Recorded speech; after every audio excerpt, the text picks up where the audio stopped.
If it hurts, you ain't afraid to go against you, know it up, put on more steam. Protect our kickers, our quarterback, our lead, our ball game. All obstacles, lock, cut, sides, 2 games after this win in. Rest you again, here for the first May. Can everybody keep it there for 6 minutes? Rocky Top, you'll always be. Doesn't have to be perfect, ain't gonna be perfect. We go compete for 60 freaking minutes. All right, enjoy the opportunity, enjoy the environment, and then go play our butts off, play for one another, and have a hell of a lot of fun. Everybody got me? Yes, all right. Hey, it's us against the world, fellas. Yeah. It's us against the world, fellas. Don't nobody believe in us. Yeah. Don't nobody believe in us. We don't need nobody to believe in us. I believe in you. I believe in you. I know you a dog. I know you a dog. I know we some dogs, man. Hey, all this preparation we put in, all this been talking about. Hey, it's time to go release pain, man. It's time to go put in real. Let's go. Tennessee on 2, 1, 2, Tennessee. Ball, Tennessee, ready. Ball, Tennessee, ready. Ball, Tennessee, ready.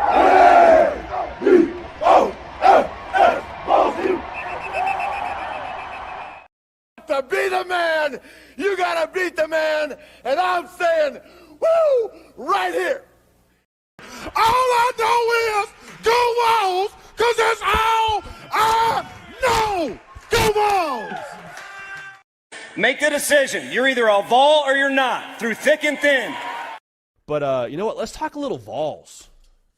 That is not me trying to take any shine away from the phenomenal channel Talkin VAWLS and my guy Boogie Bentley runs, so shout out to them. But let's talk a little Vols here.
Good Wednesday evening. Is it Wednesday? I think it's Wednesday. Is this thing on? Who's here? What's going on? Welcome to the Talkin VAWLS Network. My name is Boogie Bentley. Coach Jay is here. Scoop's in the house. Dauber is back. Dauber's been out living the dream, partying it up. All kinds of festivities going on. Scoops is going to the game. X thinks it's okay to have babies. X thinks it's okay to become a dad during football season. Send some shout-outs and some well wishes to the X Factor, the proud papa. I said, I guess you can take tonight off, X. I guess we'll allow it. But, hey, Coach Jay said, I'll jump on. I ain't got anything to do. It's going to be a special edition of Talkin VAWLS Live. We're going to do what we always do on Wednesday nights. If you were here last night, me and Coach Jay tried for, I don't know, like an hour and a half to play our Patreon game. The football gods weren't having it. The California weather wasn't having it. So we're going to do that at the end of the stream, little bonus edition. At the end of the show, me and Coach going to stick around. We're going to play some EA Sports College Football. We got plenty of football to talk about. I want to catch up with you guys in the chat. Come on in, pull up a chair, grab a frosty cold beverage, and click the thumbs up and share out the link. Let somebody know we're live. We would greatly, greatly appreciate it. We got about 150-some people in here. One person paid the door fee. Everybody else snuck in. John Watts dropped a $5 super chat. Says, door fee, win the next 9 and don't look back. Shout out, John. We appreciate you being a good, honest, humble man, paying the door fee around here. But 160 of your friends snuck in the back door. That's okay. We'll expose them. Christopher Welch snuck in the back door, but he says, congrats, X Factor. So we'll allow it. Aaron Duck is here. What is up, Aaron? Tony is in the house. What's up, Tony? Noah James is here. Boudreaux in the house. telling congrats to the X Factor. Rod Humans. Rod Humans becomes a member of the channel. We appreciate that. Only $1. That's it. You can join the channel. Hit that join button down below. We would greatly appreciate it. Jay Matt is here and says, all I know is go Vols. That's all I know too. Boys, me and Coach have been on here a lot, but Scoops, Dauber, you guys haven't been on since the Georgia game. Let's start with Scoops. You went to the game. What was the environment? What was the atmosphere? I saw you run across a few Vol commits. Just talk about it and then talk about that game a little bit. Oh, yeah, went to the Vol Club tailgate there for some pregame activities. It was just jam-packed, as we all know. The environment before the game, after the game, whether good or bad, I thought it was crazy. Had a good time for the most part. Getting out a little rough. We saw Danny White's comments, but yeah, man, got to meet some guys. 5-star wide receiver, or no longer 5-star wide receiver on Rivals, but we'll talk about the rankings, whatever. But no, yeah, Tristan Keys, Faison Brandon, Tyreek King, Celeste Moa. Just everyone. Jam-packed weekend. I'm pretty sure they had everyone on campus. So seeing all those guys get a taste of the ball walk, the activities, the tailgating, just the environment all around, man. It was, for the most part, it was just unreal. Everything what you want it to be for a Tennessee Georgia game, and just overall a good time, man. It was a hell of a week. Dauber, I'm assuming you had a good time. I hope you remember your past week. But you get to take in the game. Did you get to a TV, see a heartbreaking loss, have your heart ripped out? I was glued to my phone while rocking out in Louisville at Bourbon and Beyond. Great 4 days of music and beverages and food and all of that towards some distilleries. Good stuff. The only good stuff up there in Kentucky. Got a lot of go Vols. Yeah, I mean, you couldn't peel me away from the game Saturday. Sitting there watching it. Man, the boys look good. The one thing that I think has me a little not nervous, but something to look forward towards the end of the season is this defense. I know we're thin at some spots, and we lack some experience at some spots, and I think that is going to be the question. Can this defense, get some stops in games? Can they hold teams to field goals? Because this offense is going to score points. You saw that Saturday. I think Joey is the guy to run this offense. He had a heck of a day, and you got other guys stepping up. Chris played lights, just lights out. Super day from him. Wide receivers, that was a question going in. Can these guys handle the load? They certainly look like it, and Joey's getting the ball to them. So good things to see. And again, I said it a couple weeks ago, national media, the narrative is changing a bit. And even coming off a loss, you've got people that,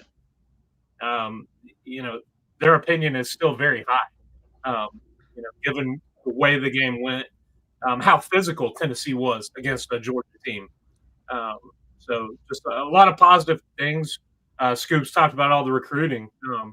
It wasn't just football. You had women's basketball with multiple 5-stars on campus. Baseball, insane amount of guys. Tony V was talking about, listen, there's 3 or 4 guys that we're probably not even going to ever get on campus because they're going to get drafted in the 1st or 2nd round. Just lots of positive in Knoxville. I like it. He said what's a basketball?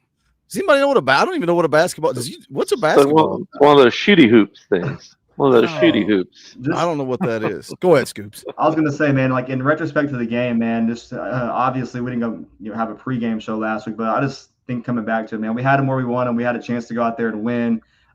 Georgia had to make some plays there in the final, few drives where those plays, or you're able to make those kind of 4th down conversions in Neyland Stadium when it was at its peak.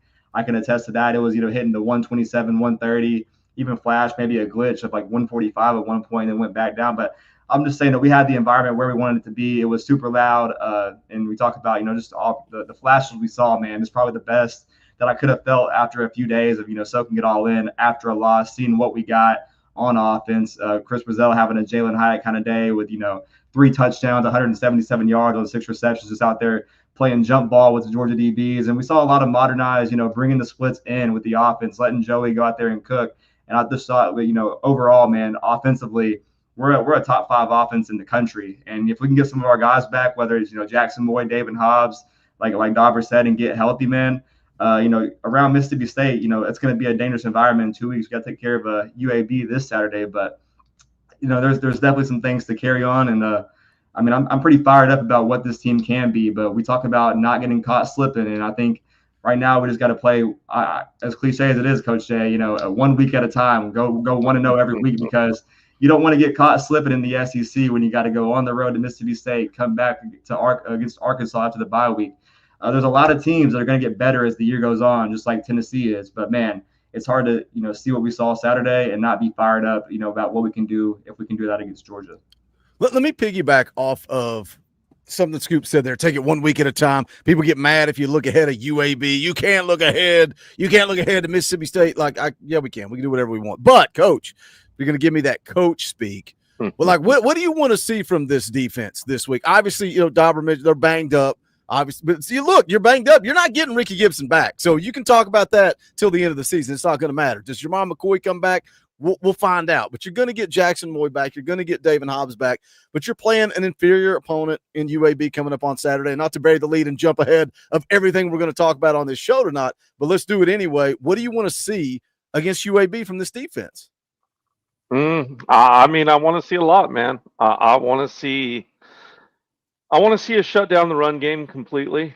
UAB's quarterback is pretty dang good. He can really spin the ball. He really is. And they've got a couple wide receivers that can absolutely fly, some true burners out there.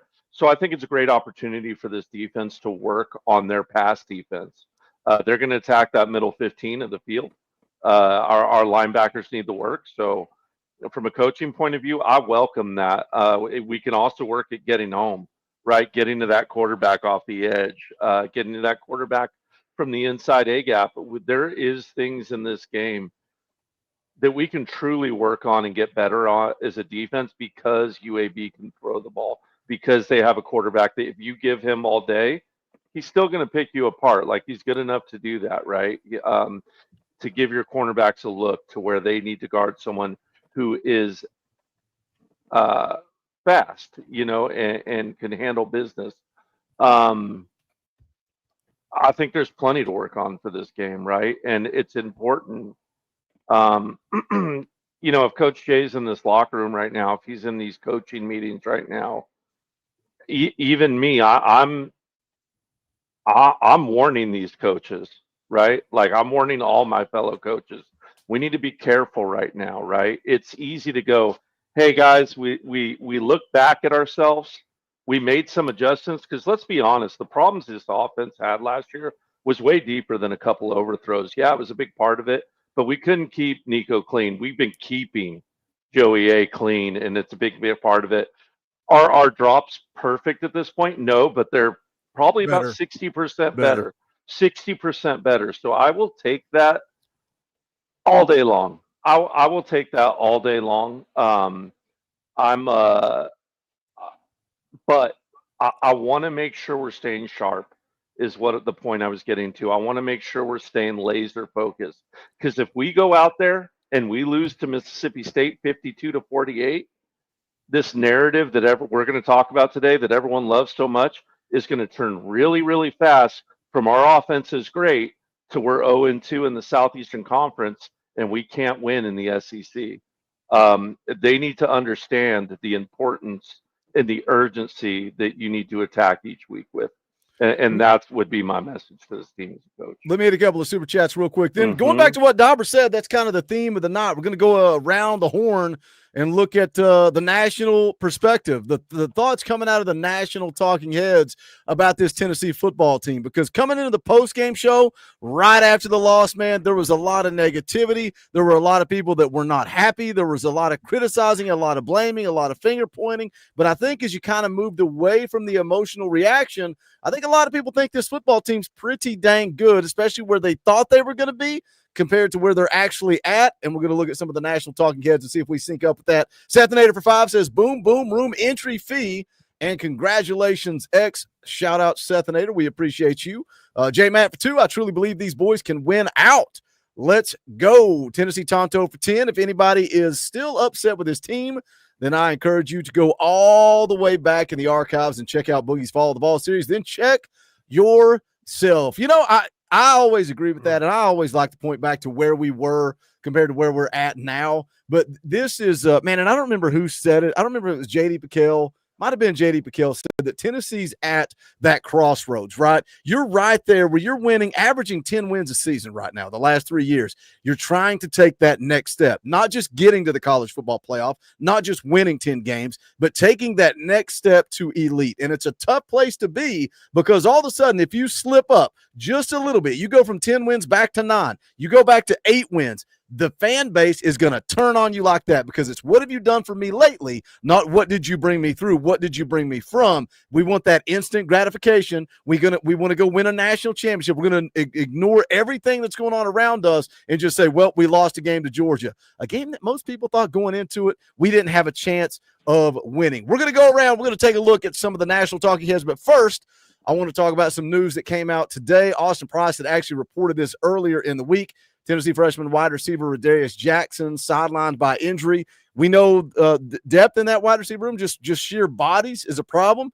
But VolQuest reported this earlier this afternoon. Heupel, take it for what it's worth when it comes to injuries, said that Jackson's going to be out this week. We'll see where he's at next week. Austin Price had actually reported earlier that it's a collarbone injury and is likely out for a month. We know injuries killed this team a week ago, Scoops. Jackson Moy, how much different this game look if you got Jackson Moy and David Hobbs out there? Jermod McCoy, we're waiting to see what he's going to do. Ricky Gibson out for the year. Dave's injury just continues to be, nope, not this week, probably next week. Nope, not this week, probably next week. Nope, not this week, probably next week. Thoughts on Brad Jackson being down for a month or so?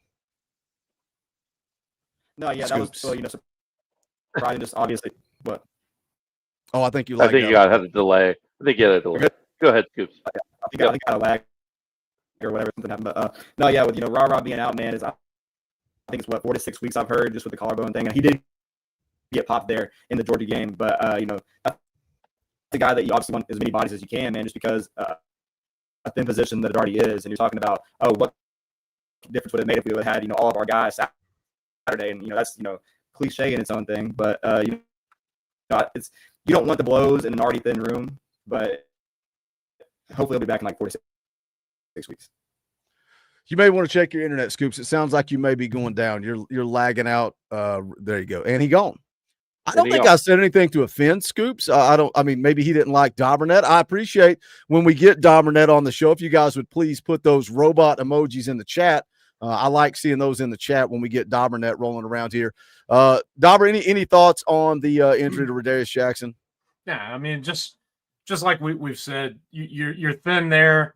You have had a guy, true freshman that's kind of shown some flashes, and giving himself a chance to be put in the mix to get some snaps and get some run in the game. I think your first 3 are pretty much set.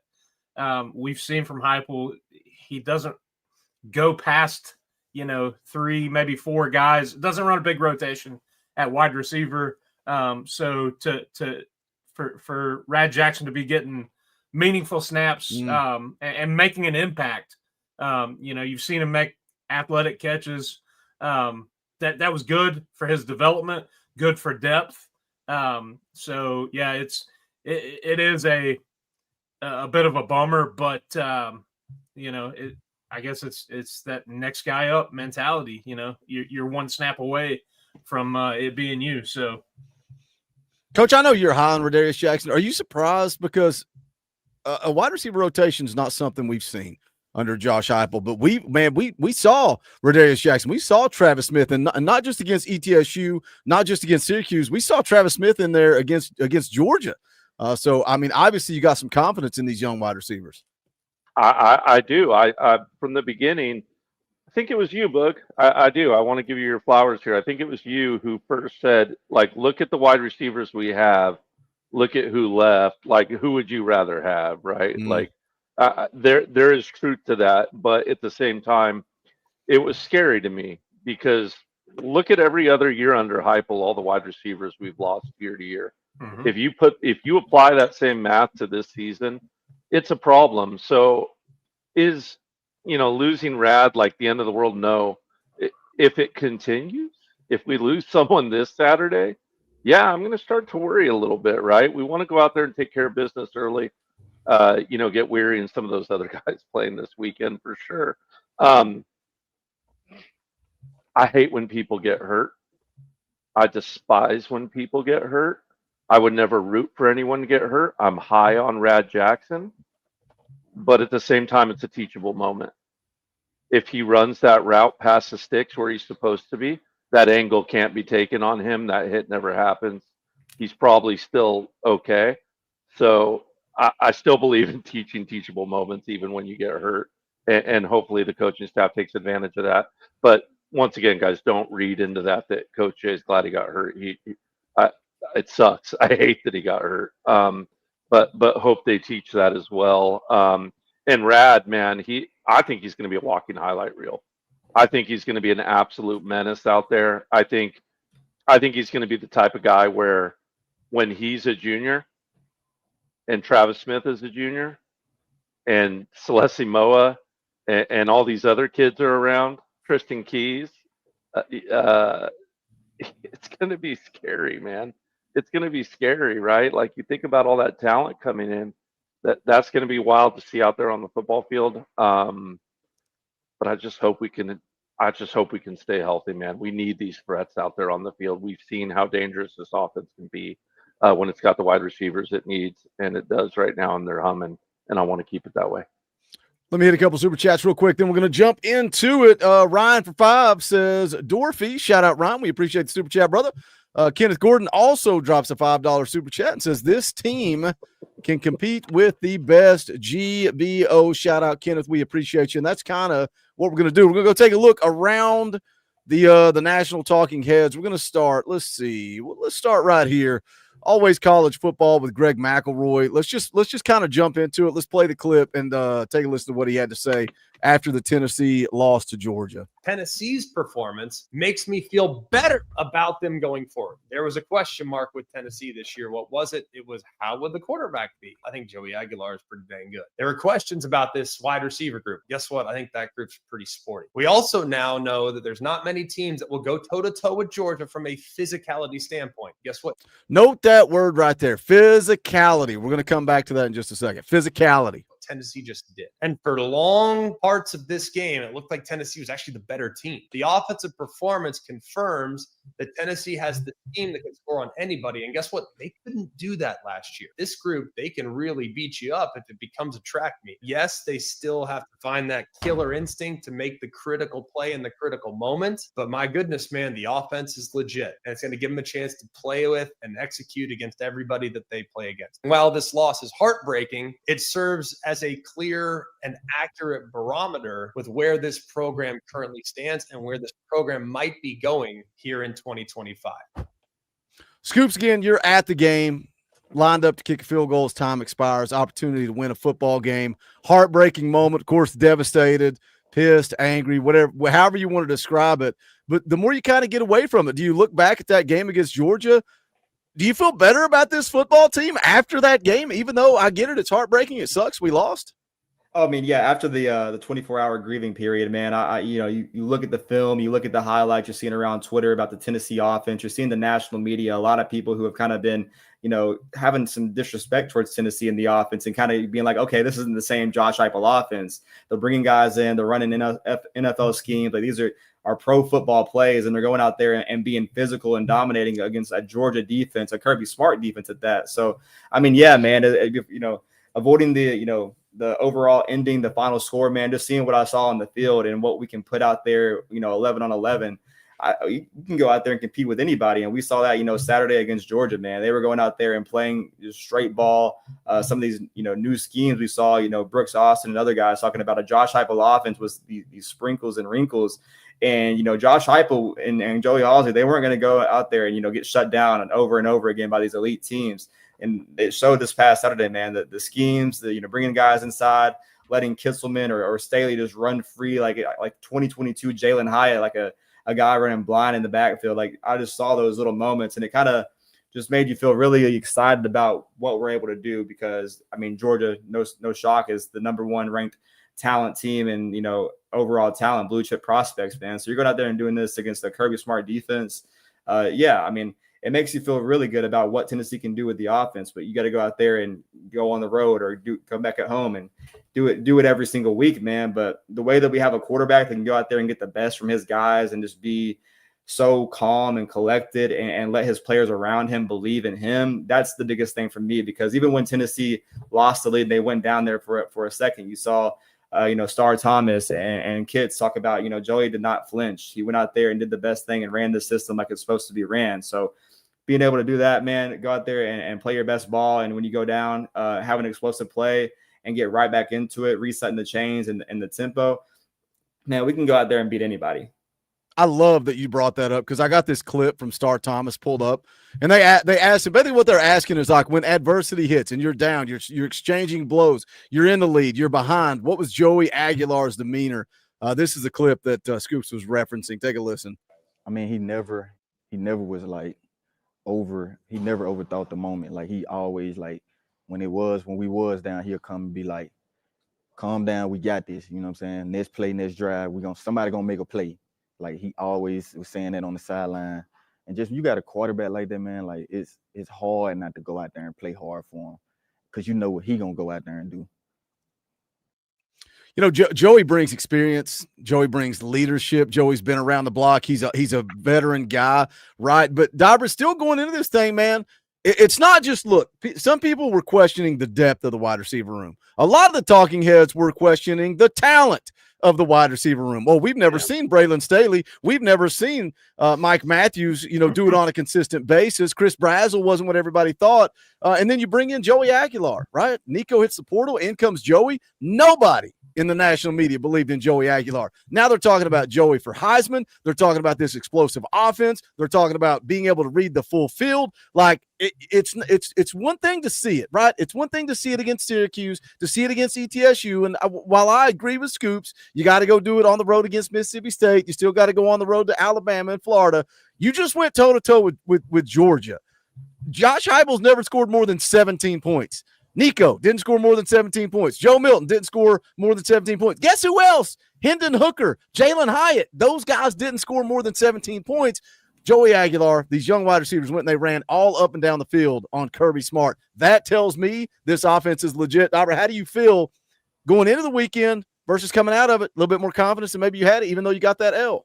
I mean, I think it has answered pretty dang every one of the questions I had about the offense, apart from, depth and if people stay healthy, that's the big thing. This offense, I think Joey, given the short amount of time that he had coming in to get into the playbook, learn the schemes, learn the verbiage, learn the personnel around him.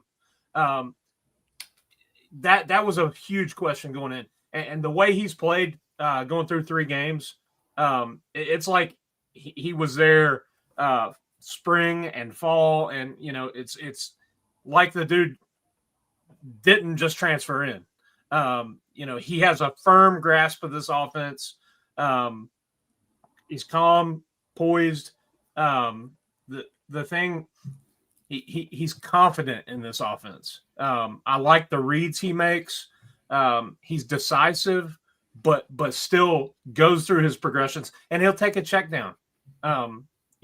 He puts the team in good positions, and I think that allows Heupel to scheme the team into good positions. And this offense has to be clicking for it to be successful. You can't, sputter out and three plays and punt. This offense, it's a chess match, and Heupel is trying to stress the defense, find the mismatches, spread you out. Then like Scoops has said, he's tightening the formations, bring the wide receivers in between the numbers, and then doesn't let you substitute, keeps those mismatches and exploits it. And that's why you have guys running wide open.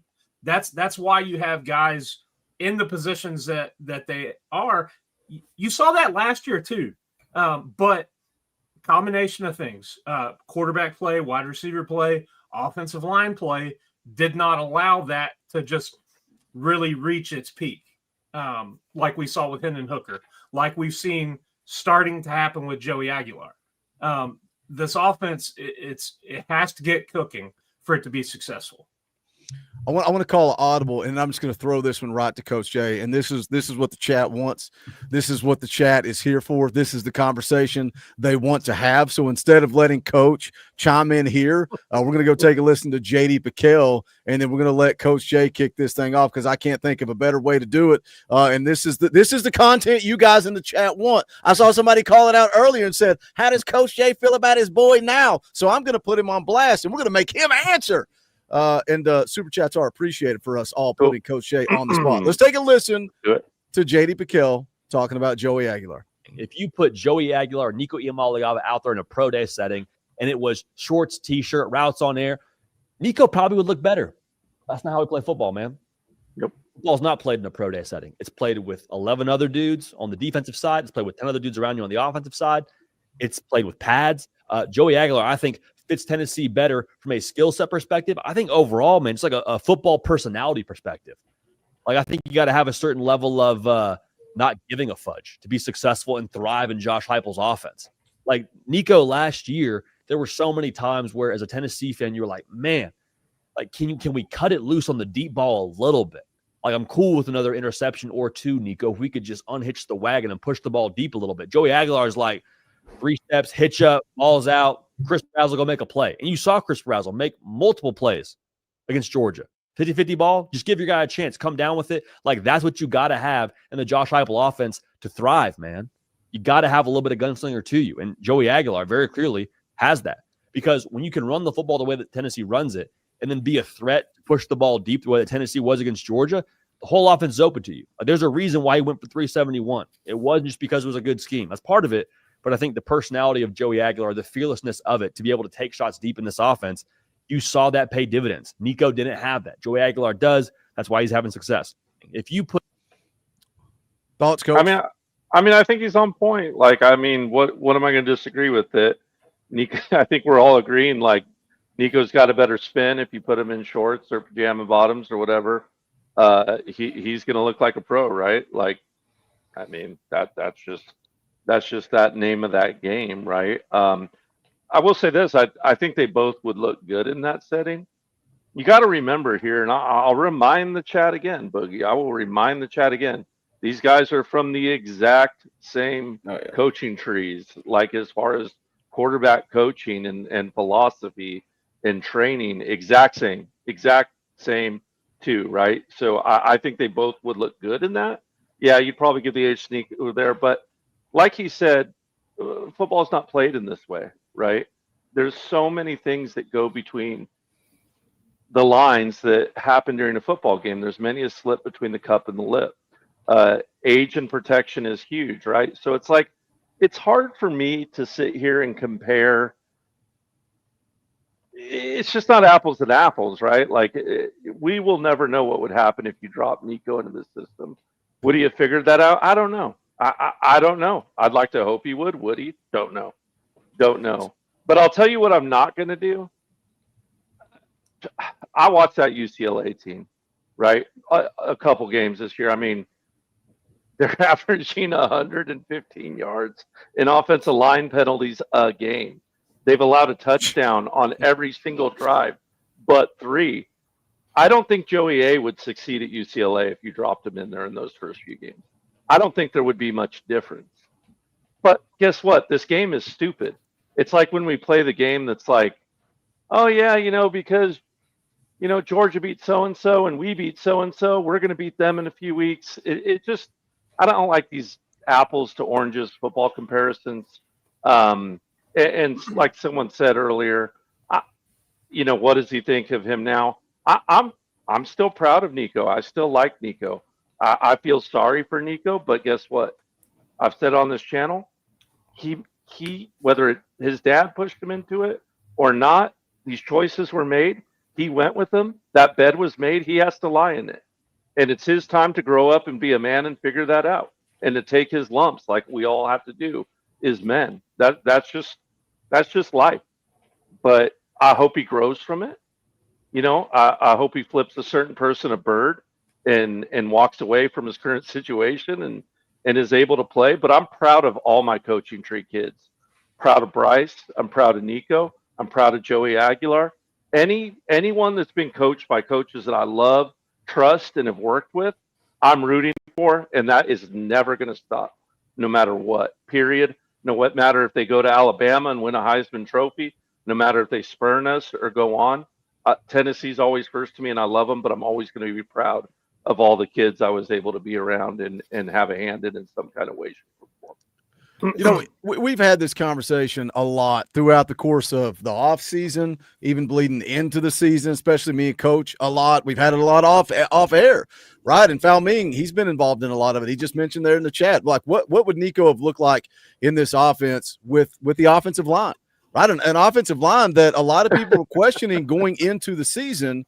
You got to look back to last year, man. Nico got hit a lot. He got beat up a lot. He bailed out of the pocket a lot. Was he gun shy? I brought this up on air last year. I asked Coach specifically, I said, do you think Nico's gun shy because he's not getting protection? He's having to bail out of the pocket. Now, we can argue from every different side of it, right? It can be, well, it's because Nico couldn't go through his progressions. Is that true? Or is it because Nico didn't have the confidence to go through his progressions because of protection? At the end of the day, it doesn't matter. Nico's gone. Joey's here. We're all rooting for Joey Aguilar. But, Scoops, do you think when you look at it and you compare Nico to Joey, obviously Joey's getting better production through 3 games. I expect him to have more production the entire year. But how much of it, we've had this conversation the last week or so when you and Dauber haven't been on, how much of it is because Joey's a veteran guy? He's mature. He's older. He's seen more than Nico has. Yeah, I mean, you can't take away what, Nico's doing at UCLA right now, but let's go back to Nico in this system and Joey, what he's done since post-spring. And, that's just saying it right there. Joey didn't even have, spring ball, man. He came in, fall practice, got going, and look what he's done right now. We got, Nico, his early enrollment, he had a year and a half in the system. Then he was handed the reins, man. And I mean, I want to believe that, he would have had improvement from last year to this year, especially when they wanted more talent around him. That camp wanted they wanted the talent at the O-line. They wanted the wide receivers. They wanted reassurance, man. But I mean, honestly, if I was picturing it here, man, I don't know if he would be doing better than what Joey Aguilar is doing right now. And that's, Joey being a humble guy, a guy with experience in college football, being 24 compared to a guy that's, 20. I think that definitely shows. And just the overall calmness, the veteran, mindset from Joey Aguilar, man, I don't think that, I think Joey's better off right now than Nico would be if he was still here. I think overall the fit, the scheme, the coaching staff here, I mean, there's not really a big staff over there out in UCLA right now, but just overall, man, I think better fit wise, I think overall, man, where we are right now and where Joey Aguilar is, that family talks about it. It's a blessing, man, just overall to be where they're at. And I truly do think that he is the better quarterback. Nico was flashy. He was the prince that was promised, the number 1 rated quarterback, the 5-star guy from California coming to Tennessee. Joey Aguilar is from California, man. He had to grind it up, man. And just seeing his story and just overall how he's had the calm, cool, collect, and the command in this system. And he's only been here since late May. It's crazy to see, man. I truly think that he is better right now in fall ball than Nico would have been going into year 3 of the system. Yeah. Let me hit a couple of super chats real quick. Then Dauber, you jump in there. Joey Carroll for 2 says Dorothy. Shout out, Joey. We appreciate you, brother. Chris Farmer for 5 also says Dorothy. Thank you, Chris. We appreciate those tips in the old tip jar. Timothy is here. I bet I can look away from the screen and read his super chat to you. I know what Timothy's going to say. He says, no, really, Coach Jay, Joey had 2 years JUCO and knows what it is like to be a journeyman and earned it, not being given $2.4 million for 4 years. Well, the money comment is not really applicable to me, but the JUCO, the journeyman, the time to maturate your skills, and to have to dig deep, to play hard, to earn everything you're given. Yeah, that I do agree with, Tim. And like I said, look, if here's my point from a coaching's point of view, is what I'm trying to say. If we as coaches quit on a kid like Nico at this point, we wouldn't have Hendon Hookers. We wouldn't have Joey Aguilars. It is our job as coaches to coach young men to be better, to learn from our mistakes, and to get better, not go, ha, ha, ha, ha, nana, nana, neener, you sucked as a freshman or something. Like, that's just not what we do. That's all. Uncle Kenny says, close the book on Nico. I honestly didn't mean to have this conversation. They won't let me, Kenny. They won't let me. I wasn't even going to bleed into this until it just organically played out. And I'm like, oh, I'm playing the J.D. Piquel clip now. 100%. Louisiana Ball for Two says, wait, what they saying, Boogie, quick, catch up for me. Oh, he says, I know what that DF stands for now. We're comparing Nico to Joey Aguilar is what we're doing, but we're trying to just talk about Joey Dauber. Let's keep it to Joey Aguilar. Uncle Kenny says no, it must be really bad. So let's move on. Little Home Alone quote, if you know, you know. Now, I was going to say, I've just got a couple points, and we can wrap this up and put it to bed and get on with the 2025 season of guys that are on the roster. But 2 weeks ago, I said, and asked Coach Jay, is it, it's apples and oranges, two different guys, but can you look at it? And I think the real question is, does Joey just fit the system better? Not saying that Nico, he's got intangibles. He's an athlete. He can throw it. He's got all these things, but I think maybe we just saw that it's not the best fit.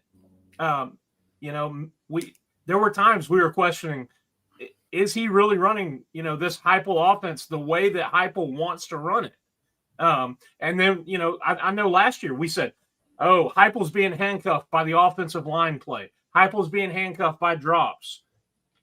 I mean, we saw the offense wasn't what it had been previously. How much of that really boils down to that they didn't open it up for Nico? They didn't have all the trust in Nico, any of that. And that's hypotheticals. That's, ifs and buts and, Candy and nuts. Yeah. I mean, yeah. So just real quick, Dauber, if I could just where's the Dauber one thing? Just one thing, quick, Dauber. Just one thing. Just one thing. Yeah, I think everything you said is true to a degree. Like we always say on this channel, multiple things can be true. I think it was all those things you said, plus one other thing I'd like to add that I thought Halsey brought up, that these coaches had to look at themselves after this season, like I said. And they brought in a lot of really good analysts to look at themselves. And like Scoops just said too, it's like the Heupel offense with sprinkles and chocolate coating and caramel and all the good toppings for that Sunday now, right? They have made some tweaks and adjustments that were needed to the degree of all these different variables that affect it we're bringing up. I don't know, man. I'm not in the locker room, but go ahead, Dauber. Sorry.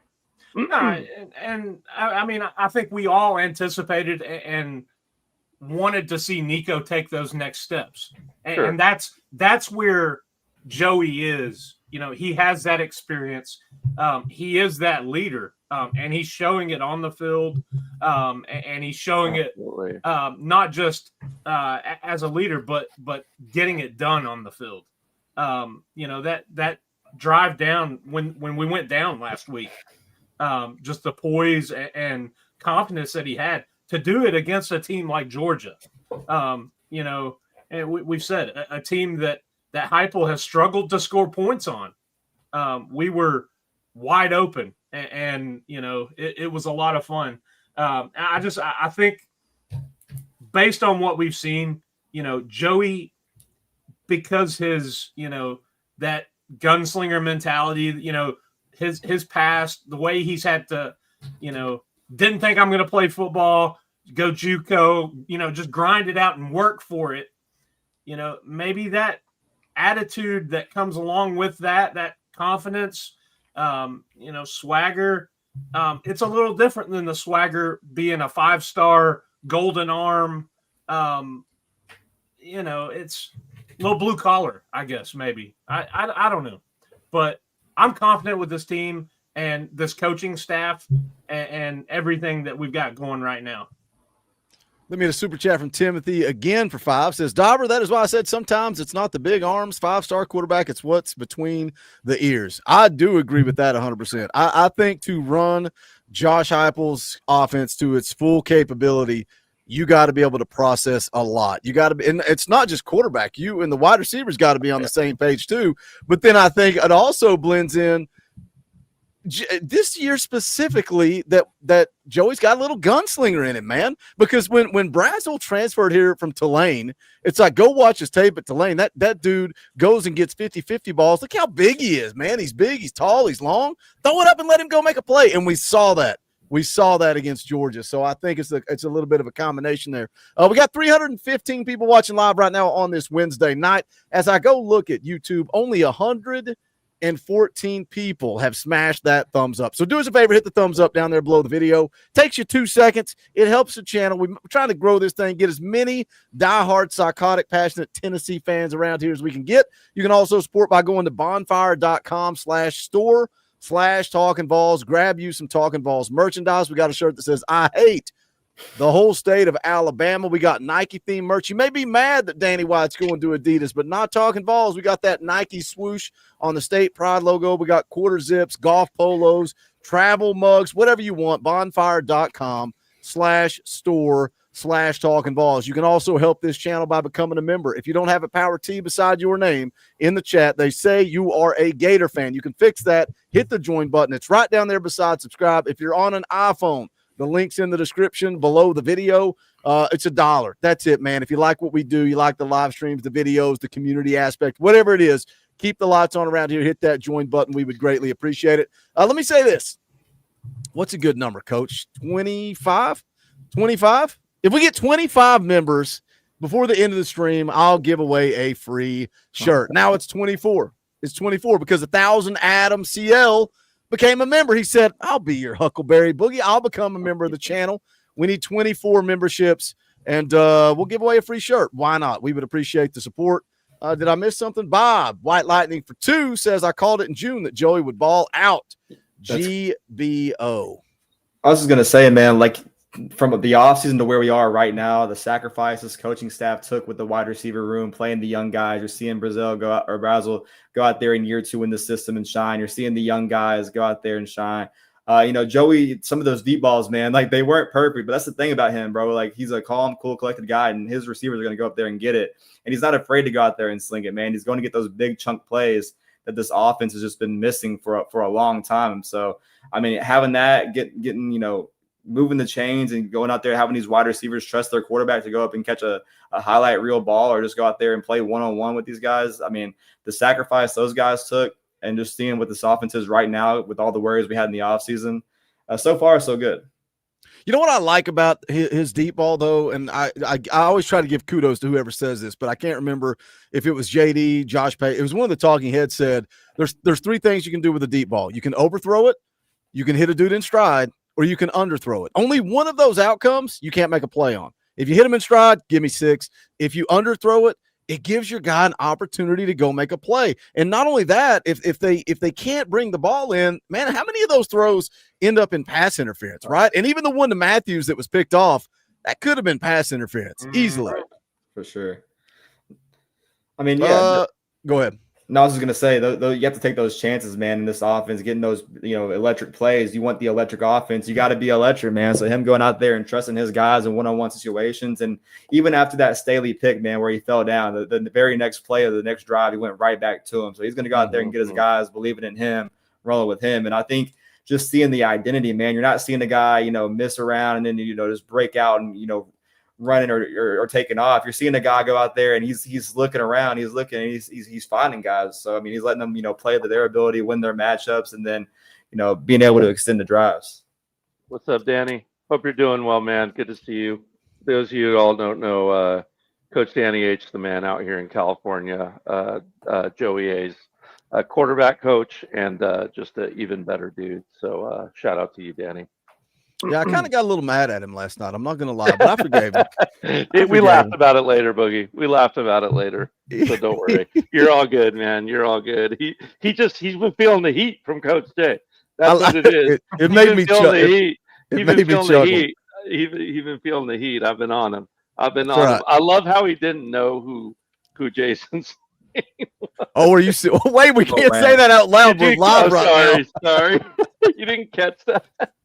I thought he was joking when he said some guy named Swain. Maybe he was. I don't know what's going on. Are you trying to defend him now? Maybe. Spoiler alert, we're trying to get a special guest on the show. Stick around. It's probably, allegedly, maybe coming soon. All right, we're getting some free Talkin Vols memberships. Austin gifted 5 Talkin Vols memberships. Shout out Austin. Vols Girl is here. Long time no see. We appreciate you, Vols Girl. She gifted 5 Talkin Vols memberships. Y'all trying to get some free merchandise sent out. Ron gifted a membership. Do you know who Ron pulls for? I don't believe there are good people that pull for Georgia. I think they're all terrible, ugly, disgusting human beings. I think it's just that no, there are no good Georgia fans, Eric. There are none. Ron, man. One of these days we're going to convert him. He's going to become a Tennessee fan. We now need 13 Talkin Vols memberships. We'll give away a free shirt. I mentioned physicality earlier. That was something that Greg McElroy mentioned. I want to go listen to Cole Kubelik. If you don't listen to Cole Kubelik, I don't know what to tell you. He is why did it just switch Dauber and Scoops? He is one of the absolute best. I love listening to him break down film. I love the way he watches all the games. He'll go to Twitter and break stuff down. But he put out on his podcast talking about Tennessee and Georgia, and I want to take a listen to this clip here, see if there's anything I need to just to open the clip. He talked about how this was a war. He said nobody expected this. Nobody expected that many points. Nobody expected either team to throw it down the field. But then he goes on to talk about Tennessee. Let's take a listen. I walked away from this game, and y'all, some of you won't like this. I don't care. But when I turned this game off, I want you to know how I felt. Now, I went in feeling really good about Georgia and pretty good about Tennessee. I think that's a key here. I think that's a key with the whole narrative for this week coming off the loss. Yeah. Everybody knew who Georgia was, Scoops. And yeah, we were selling it going in that this season they hadn't played anybody. They hadn't been proven. But you know who Georgia was. You knew what we were getting going into that football game. Like, I was even asking, does Tennessee have to play perfect to get a win against Georgia? Georgia's elite. We know that. Oh, yeah, for sure. I mean, you're playing against, a blue chip ratio, a team like that, one of the best coaches in the country. The things they've done over the last 5 to 10, years. I mean, it's no surprise. Like, this is like our modern day, what, Saban was, 5-6 years ago. What Smart has been doing out there is just absolutely crazy. So, I mean, Tennessee that made some mistakes, what we saw that, we didn't play a perfect game and we went into overtime with a team like this, early like this in week 3, man. I mean, there's so much to figure out as we go along, but just to see so far the overall reaction being like we expected all this from Georgia, but seeing what Tennessee did, just opening the eyes of the national media, I think the stock for this football team is way higher than it was. I know the final score. I know where the game was played. I know how the game went. I watched every snap multiple times. But if you're talking about where I was with these two teams and where I am now, I gained more appreciation for Tennessee after this game. Now, I was higher on Georgia anyway. So I'm not putting Georgia down at all. But I didn't really know still exactly what we had in some facets of Tennessee. But I'm going to tell you this right now. Georgia fans, just push pause for a minute and, I'll put my finger down when you can come back. This was as close as Tennessee has been to matching the physicality of Georgia in, you tell me, 10, 15, Peyton Manning era? That's matching the level of physicality. Coach, I want to ask you about this because this It's something that I brought up when we were talking about the defense and talking about coming out of the locker room at halftime and Georgia running a 14-play drive, and they ran it down your throat 13 out of the 14 times. Tennessee's offense comes out, goes 3 and out. Old Boogie gave up. I said, all right, that's a loss. We're done. It's over. Thankfully, I don't do like some people. I don't say that on Twitter. I just say it to myself in this empty basement. I just yell and scream and say the game's over. But I told you post-game, this team, especially the defensive line, man, they dug in. I felt like they played physical the first half. Coming out of the locker room that first drive, I felt like the tide was turning, but this team played physical. And I love that Cole Kubelik, Greg McElroy brought it up. Cole Kubelik brought it up and says that we've not seen this level of physicality from a Tennessee team since Peyton Manning era, since Al Wilson. How much is that? Well, is that the missing link? I get it. Scoops brought up blue chip ratio. That's a huge factor. That's a huge part of it. Talent. But the level of physicality, does that perk your ears up a little bit as a defensive coach? It does. Yeah, it gives me a couple different emotions. I mean, but I think it goes beyond just defense. I mean, I think offensively too, right? Like we're just more physical from an offensive standpoint. Our wide receivers were more physical out of their breaks. That was certainly true. So I enjoyed that. But it also makes me mad, Boogie. It also makes me mad because, like I said, when they dropped 8, 9 down into the box at times, and we didn't match, and we had 6 in the box, and then when we switched to a third linebacker in that box, we were able to match the physicality. That's upsetting to me. Like we missed that because your first duty as a defense coordinator is stop the run, always. I don't care who you're throwing. I don't care if you're playing Tom Brady that weekend. Your first responsibility as a defensive coach is to stop the run. And I just didn't like when that numbers game changed, and they were able to change the momentum of that game by grinding things out, by taking our offense. I mean, look how many points we put up. Can you imagine if they didn't grind out the amount of time that they grinded out when they were able to sustain those drives on the ground? We might have put up 60. We might have put up 60. And that's wild to think about. Against a Georgia defense, you probably would have wore them down too, to where they didn't have a chance, in that overtime. And I get it. The air came out of the place after the field goal, or maybe it didn't. I don't know. Maybe Scoops can talk to that better than I can. I'm just sitting here in my armchair with a cold bev, but that still ekes me.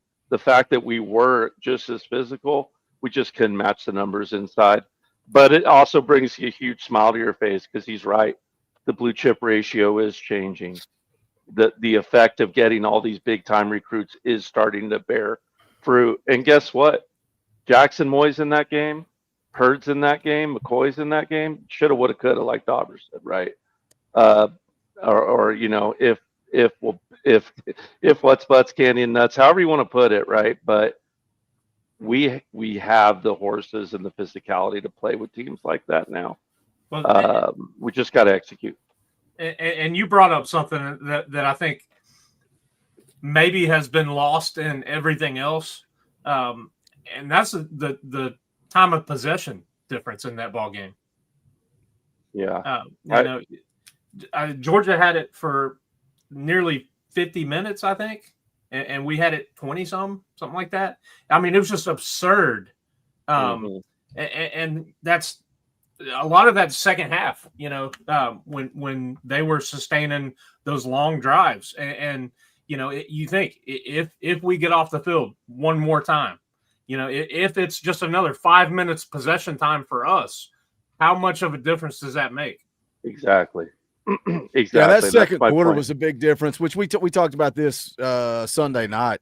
It was execution in that second quarter, man. It was Joey throwing behind. It was drop balls. It was penalties. They shot themselves in the foot. But then Georgia, hey, they did what they were supposed to do. They had that long drive to start the quarter. That they ate up so much clock, man. So much clock in that second quarter. The time of possession, Georgia had 38 minutes, 28 seconds. Tennessee had 21 minutes, 32 seconds for the game. But that's typical for a Josh Heupel team, right? You go fast, you're going to be limited. Let me hit a couple in the chat real quick. Kyle Bailey becomes a member of the channel. Shout out, Kyle. We appreciate you. Crazy Mixture gifted a Talkin VAWLS membership. We're now down to 11. We need 11 memberships. We'll give away some free merch. Vol Fan for Life is here, for 2 says, when we match up mano a mano, I take Heupel every time. You know, that's a good point. I was thinking about that because somebody put in the chat that our coaching staff deserved an F- for the performance against Georgia. I don't think that person will be back to this channel, but that's what they said. And I was just thinking about that. And I was like, if you give Josh Heupel Georgia's team and you give Kirby Smart the Tennessee roster, and this sounds disrespectful, but I just don't think we've got the depth. I don't think Josh Heupel's been here long enough to build that depth. I think he's in the process of doing that, and I'm excited about Josh Heupel doing that. But I think if you switch teams, I think Josh Heupel wins. I think he is dominant if you switch rosters. But again, that probably comes off as disrespectful to the Vols, but it is what it is. How do you guys feel, Scoops? How do you feel? We've talked about this throughout the course of the week, but you and Dauber haven't been on here. So moving ahead, coming off the Georgia game, yes, it's a loss, but you got obviously UAB coming up this week, a get-right game. You go on the road to Mississippi State. A lot of people looking at Bama and Florida on the road. What was your prediction going into the year? Did that shift or change after seeing how Tennessee competed against Georgia? I think I said 10-2, and I think my losses were honestly Georgia and Alabama. And right now, I mean, I'm probably looking at 10-2 as well. But I don't know. I feel different, man. And it's not just to feel weird, like in the moment, in the week by week thing I said earlier. But I really feel weird about going to state on September 27th more than I feel like going on the road. But I just feel like this team is definitely going to get better. What we saw makes me feel better that this team could be a playoff contender. Just overall 10-2, getting back to where we were last year. And I think it's possible, man. I really do think that what we saw from this offense, and we're only going to get healthier on the defensive side of the ball with, David Hobbs in the trenches and Jackson Moy and hopefully Dramon McCoy and everyone else here soon. I mean, it's hard not to feel better that this team is not going to get better as they go. So, I mean, Dauber, did your prediction change either way based on what you saw or what you've seen through 3 weeks, honestly? I mean, could this team win out? 100% absolutely they could. And I would not be shocked. Because I think this team still has room to improve. You time to get people back and healthy. I think I was sitting 9-3. The easy kind of comfortable. That was a realistic kind of view that I had. And I thought 10-2 would be the ceiling, and that was stealing one from Georgia, Bama, or Florida. I'm less concerned about that Florida game at the end of the year now, because who knows the state of Florida, given everything they're going through right now. Lagway has not looked good. Napier likely won't be there. What will they be playing for? The mindset of that team, where will it be? But then, you have that question about Heupel and that, seemingly one game every year that kind of sneaks up on you on the road, where you just don't get it done. Is it getting out coached? Is it, taking it easy on a team? Is it just the road woes? And like Scoop said, Mississippi State, even that Kentucky game, going on the road up there, I know, Boogie, you're going to say, but we're Kentucky's daddy. Dude, I've been saying since the preseason, the reason that game bothers me is because of where it's at on the schedule. You're going on the road to Alabama, then on the road to Kentucky, and then Oklahoma comes to town. That's a nightmare of a letdown game. The Oklahoma game is actually one that given the way the first couple of weeks of the season have played out, it's looking like it's more of a kind of a push game. But no, I mean, I think this team, they're set up great. They've got momentum coming out of a loss. That's what's crazy is I think you're riding momentum given the way you played. Certainly there's no moral victory. We didn't get it done Saturday. Had we got it done, the way that sets you up, but it wasn't a must-win game. I think it was one of those, if we, were able to squeeze it out, the way we lost is a bitter pill to swallow. But I think moving forward, everything that we laid out on the table for this team to accomplish is still there. Absolutely 100%. Let's do some quick predictions. Coach, sit on your prediction. We'll save that for Friday. Vol Fan for Life for 2 says compare rosters, and yes, Georgia is way better. Also drops a 5. Thank you, Vol Fan for Life. I'm not concerned about another game on this schedule if these players and coaches use this loss as they should, and I think they will. He follows it up with a 2. News. Nico to Florida. Nah, I'm just playing with y'all. I'm just playing with y'all. What are you doing? Like, I'm glad Coach has not been listening to anything we say. He's making graphics on his phone. Like, what are we doing? I just looked on the internet to see if anyone had already done it because I knew they would. Hey, man, it's Wednesday. I'm allowed to have a joke. I'm allowed to joke. Ball Fan for Life says for 2, get healthy, and this team is unstoppable. Timothy McGee for 5 says Vandy is looking better. We better not spot 17 points like last year. Luke Thompson for 2, late fee. Shout out, Luke. We appreciate you, brother. All right, we're gonna let Dauber and Scoops do their predictions real quick. Tennessee UAB coming up on Saturday. ESPN FPI says Tennessee's 98.7% odds of winning this game. 38.5-point favorites. The over/under set at 69.5. UAB 2-1, a win over Alabama State and Akron. They lost 38-24 to Navy. They score some points. They throw the football around the yard, over 300 yards a game. Throwing the football defensively, they are absolutely atrocious. They are a train wreck. Last year, they were awful. Gave up 34 points a year last year. Giving up more this year. They give up 36 points a game. That's 121st in the country. 109th passing defense. 129th rushing defense. Tennessee's going to be able to do whatever they want with the football. Scoops, give us a little blurb and a prediction. What do you got? What's your score? Yeah, I'm not the biggest Trent Dilfer fan from my time in knowing him in Middle Tennessee, but I know he has some guys like Spillman and Beasley on the roster. But yeah, this would be like ETSU, man. Go out there, dominate, just play Tennessee football. Let the offense do their thing. You won't see, Jackson Moy and David Hobbs in this game. In my opinion, you might see him against Mississippi State, but you're just going to see the freshmen go out there and ball out, man. You're going to see, be looking on utsports.com, being like, who's that guy? But overall, I think we're going to go out there and win handedly. I got Tennessee 63, UAB 10. I like it. Dauber, what do you got? This is one of those games, take care of business, play clean, mistake-free football. You want to get young guys in. You want to get people healthy, have people stay healthy, no injuries. I think this offense is going to continue to roll. I think Coach Jay hit on it earlier. This is an opportunity for this defense to, work on some things. And that's moving forward.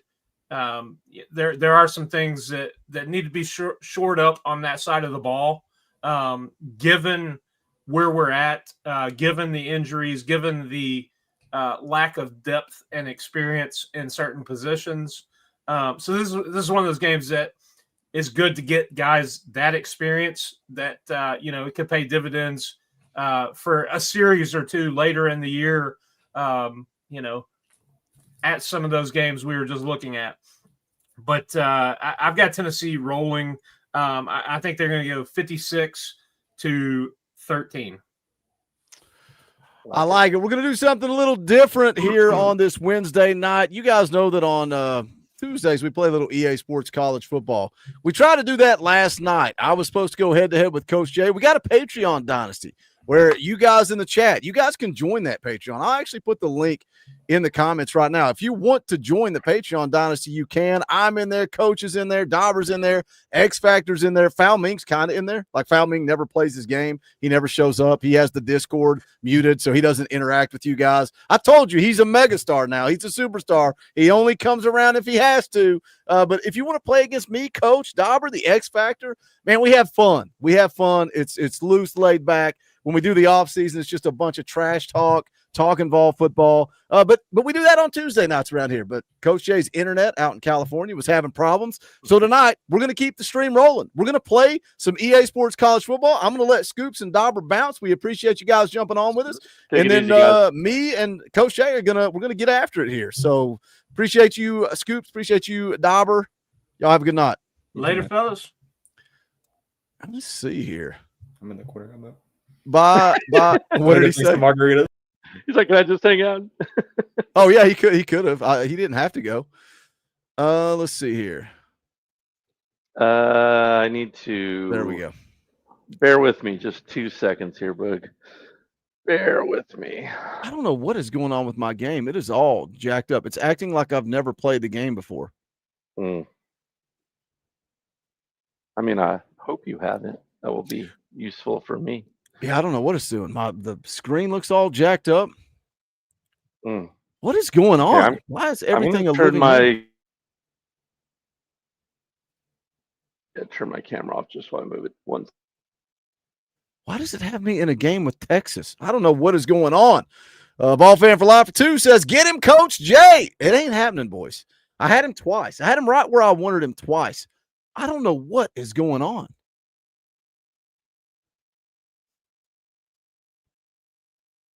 No, I don't want to do this. It's got me in that mutt team, ultimate team crap. We don't do that around here. We still got, this is the most we've ever had watching us play EA Sports College Football. Maybe they're going to stick around and see, like, what's this all about? And I will say, I am a sucker for a good old rally cry, like $100. We could turn it into a Tuesday night. You guys want me to keep playing. When me and Coach Jay finish, I'll go play the Tuesday night Dynasty. We'll pull it up. We'll boost some stats. If y'all want to do it, you just got to tell me you want to do it. Let's see here. I'll give y'all the craziest early bird sale ever if that's what we're going to do.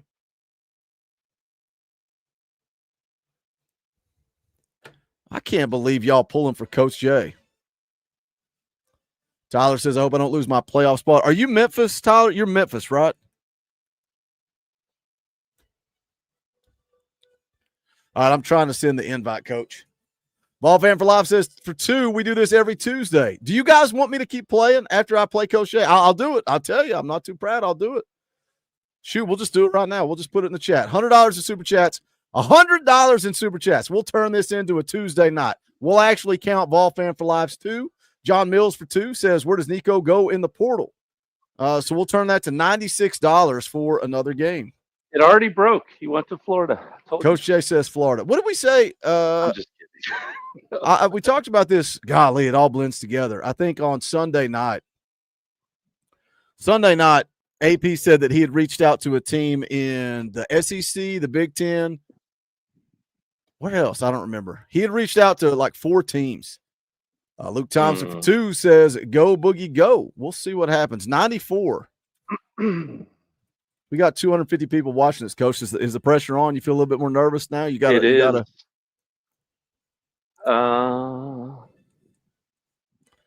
We had 2 good games going last night, and now somebody's going to get screwed. I know it's going to happen. Hold on. I got to get one other thing, or this game ain't going to last long.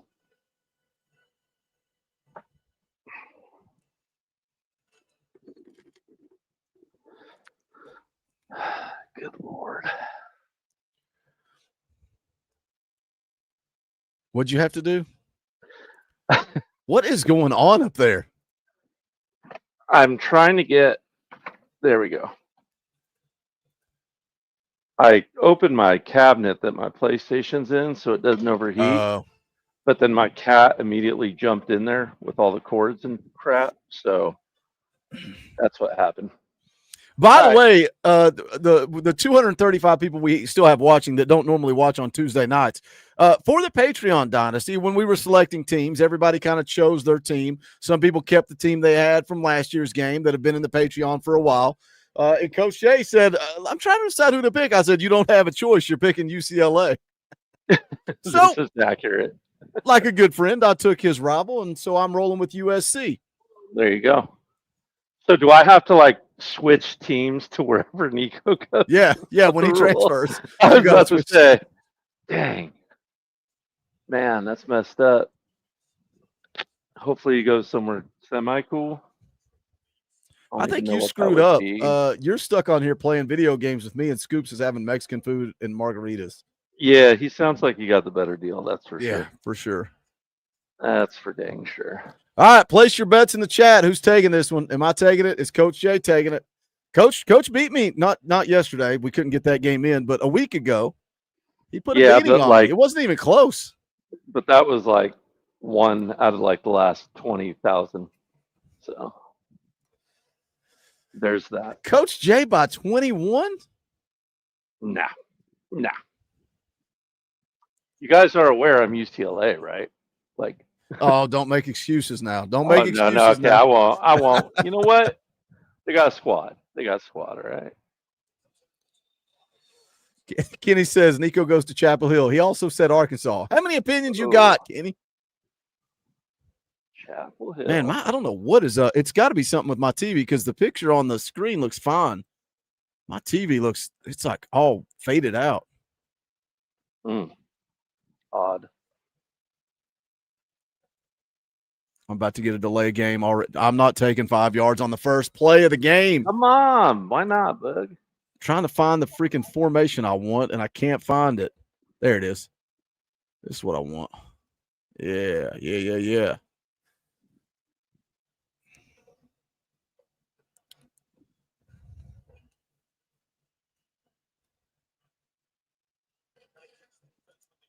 You gotta make that play, DT. Gotta make that play. Timothy for 2. Nico should go to JUCO. LOL. All right, Tim. Which JUCO school, though? Which JUCO school? I want details here, Tim. I want details. Tyler says Boogie by 59. That's an interesting. I'll take it. It could happen.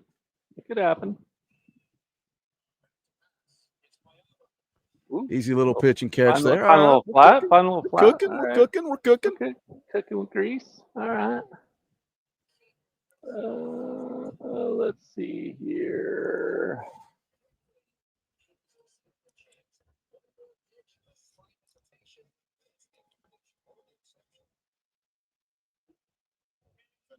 Vols fan for life is rooting against me in the Patreon. What did I ever do to you?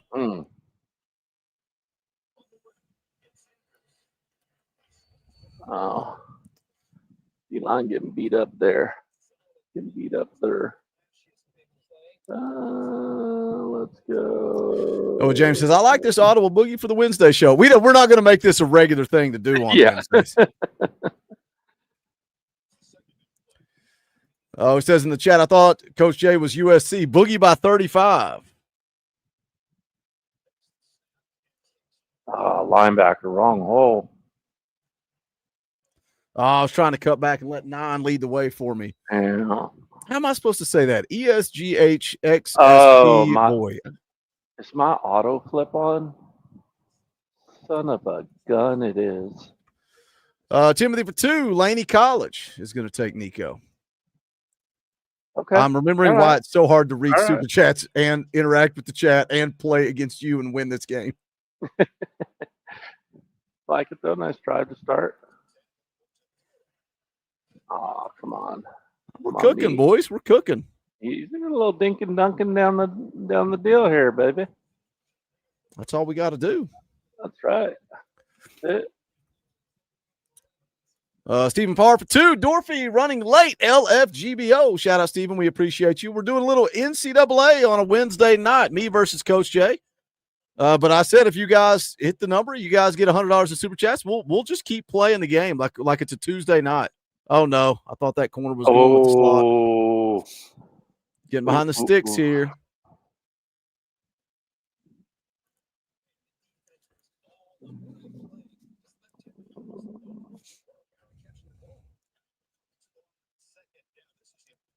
All right, what do we got here?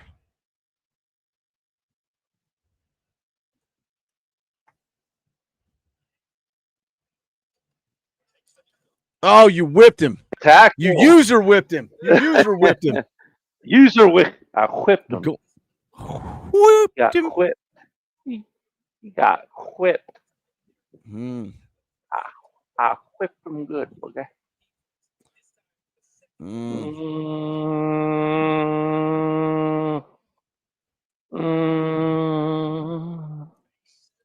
Go for it. It's third down. What are you talking about? Huh.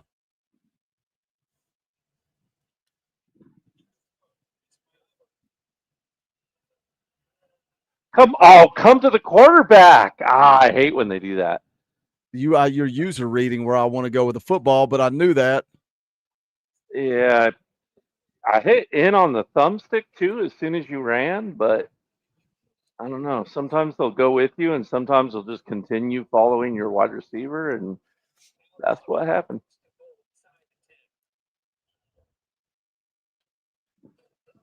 Good Lord, that defensive tackle blew up the inside. That's Keanu Williams, bro. It's like one of the 3 good players on UCLA.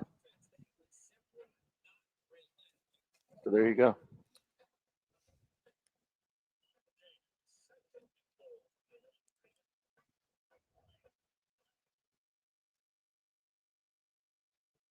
What are you doing, 14? What are you doing, Coach Shay? Don't worry about it. What in the world are you doing? Why won't it let me switch?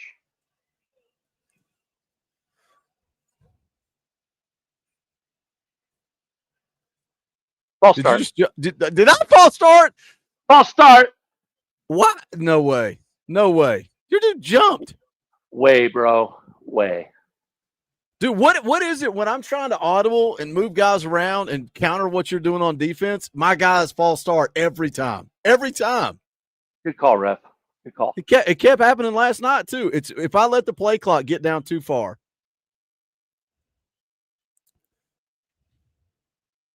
I hate playing you in this game because it's nothing but a chess match for the entire game. Take that, me. I couldn't switch to my D tackle soon enough.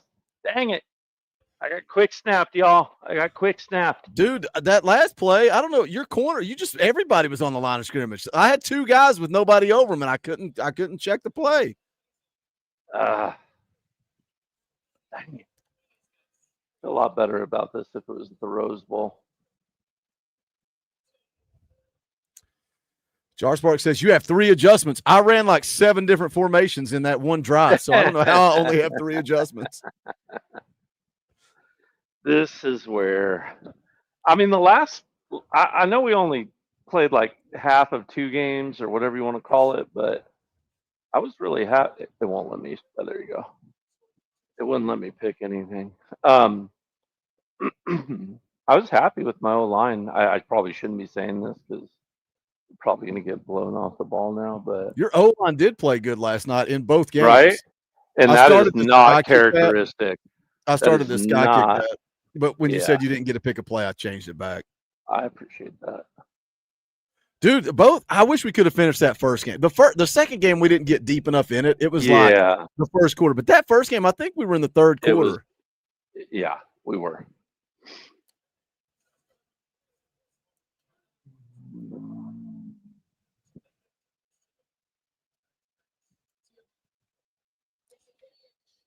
All right. Toss says, just cheat. He says, if you audible too many times, it makes you false start. He said, He says, I turned false start to 0. That's called cheating.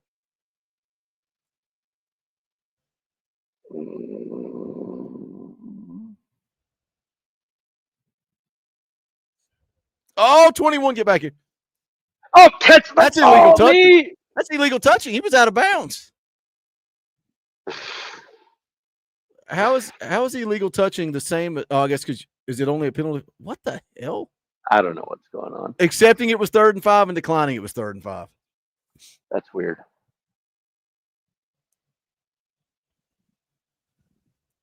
All right, we got 192 people watching. Me and Coach Jay, a little special edition of Talkin VAWLS Live, playing our Patreon Dynasty. It's Nico versus the world. That's what's happening right now. Versus the world.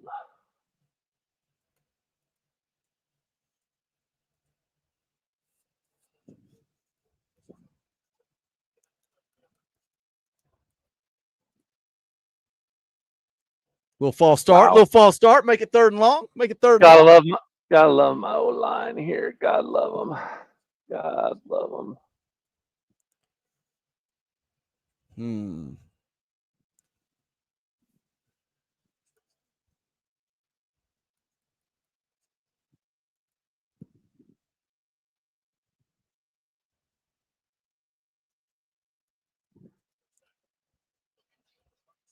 All right. That's All right. fault, All right. son. Gosh, why does my team suck so bad? Sora, I had Josh Pate's clip ready. I was gonna do it tonight. Man, he was like a 15-minute video, and 12 minutes was him praising Georgia the whole time.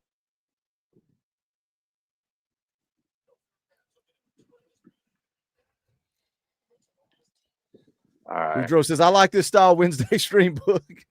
This is the most people that have ever watched us play EA Sports College Football, but I'm going to shill just like I do on Tuesdays. I'll keep playing. We need $83.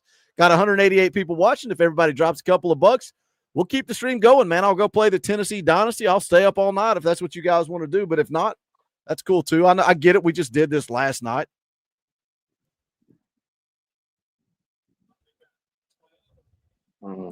Nobody was over 9. Nobody was over 9. Yeah, why though? I mean, why is 2 so fast? I don't get that. Wayne's back. He's stuffed and can't breathe now. I already forgot what Wayne had for dinner. What did Wayne say he had for dinner? That's what we do on Tuesday nights too. We talk about food. Mm-hmm. Because last night I talked about how I'd been on carnivore for 2 weeks and cheated with pizza. And now you can see I definitely did not get back on. Got Chick-fil-A.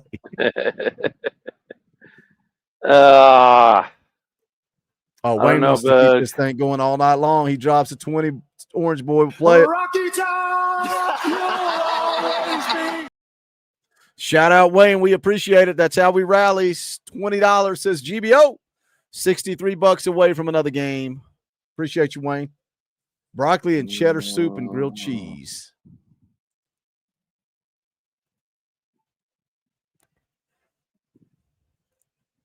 What's going to be funny is if we turn this into an NCAA night and I'm on here for like 3 hours, people come on to watch a Wednesday stream. They're going to be like, holy smokes, why were they live for 5 hours?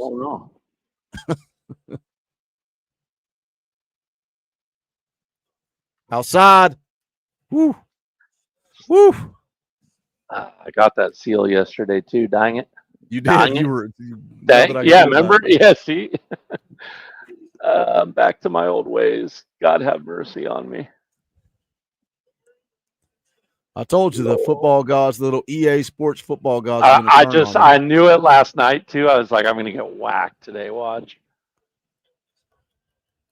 Just you watch.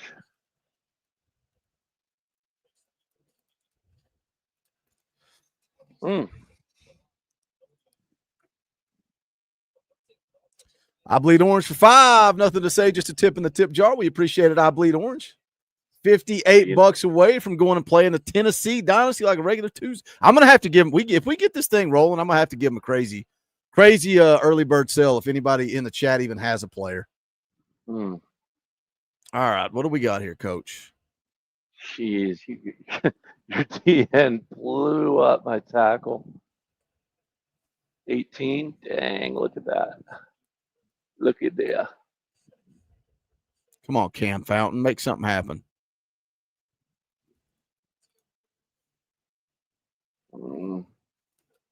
No, don't. Oh my gosh, is he short?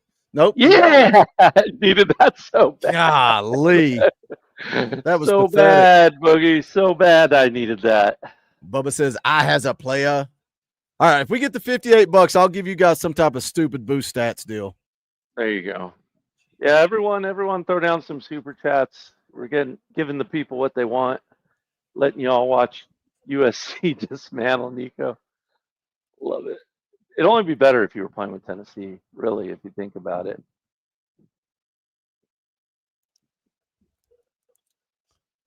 Man, I even called underneath right there. I can't believe that you got that out there. We were just talking about that last night, too. Usually you call underneath, you don't have a prayer. Mm-hmm.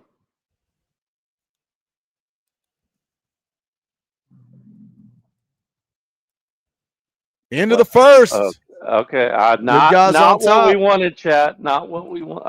Probably what y'all wanted. I never know what they want. That's not what I wanted. Do I call a timeout? Is this important? Yeah, it kind of is. Let's see what we get.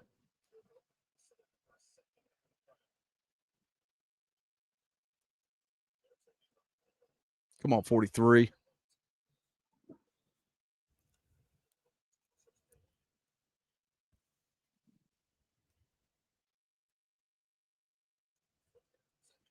Ooh, that's a stick.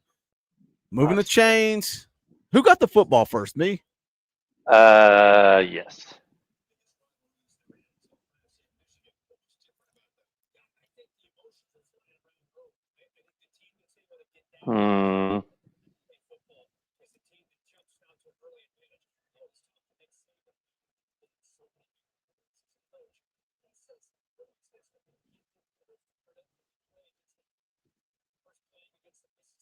Oh, I just brought Get everybody. it out.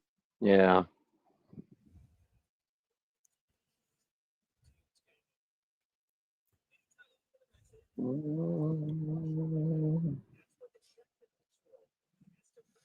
Huh. Hey, good job, 67. Way to just look around.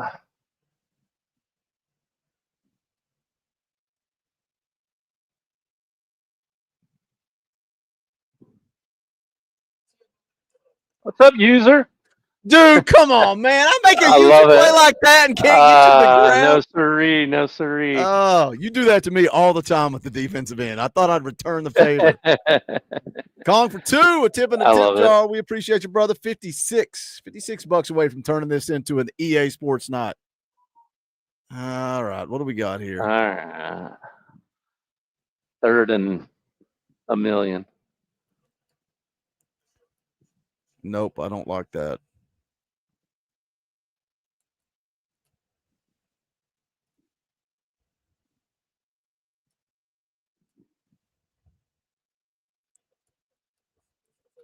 Come on, Cam Fountain.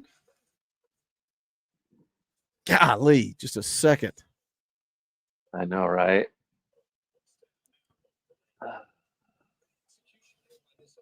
Third and boogie. Shut up, Sora the Demon.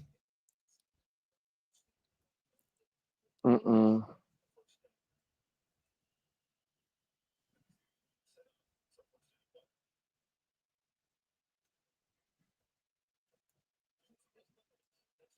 Oh, don't. Man, you get through that hole, you may still be I running. know. Why does the chat hate me so much? I'm winning 14-0. You would think that I'm just getting destroyed. Always on the attack. Always on the attack.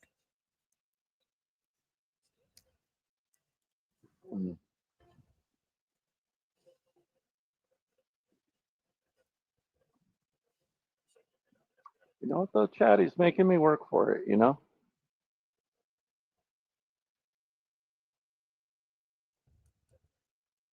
That's a pig.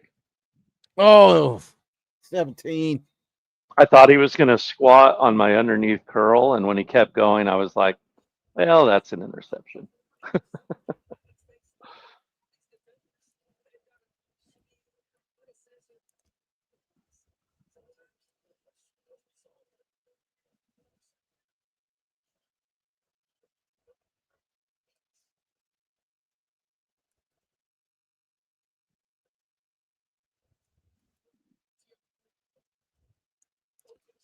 Uh-oh. Uh-oh. Are you? No. Uh-oh.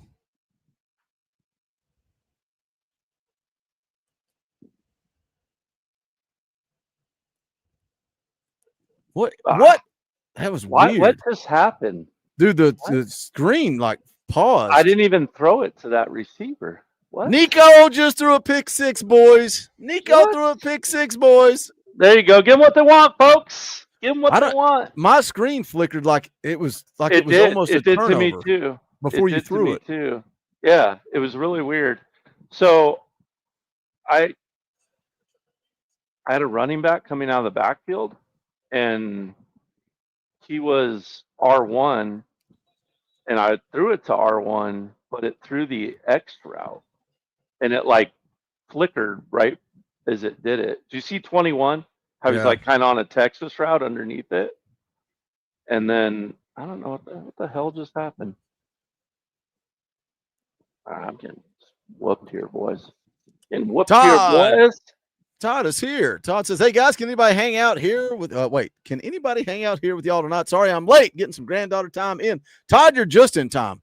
We had a regular Wednesday night stream, and now we're turning it into a Tuesday night stream. Me and Coach going head to head, and we're $51 away. We get $51. We're going to keep playing the regular Dynasty we do on Tuesdays, and I'm going to give y'all some type of crazy sell to boost your stats. Something stupid, something crazy."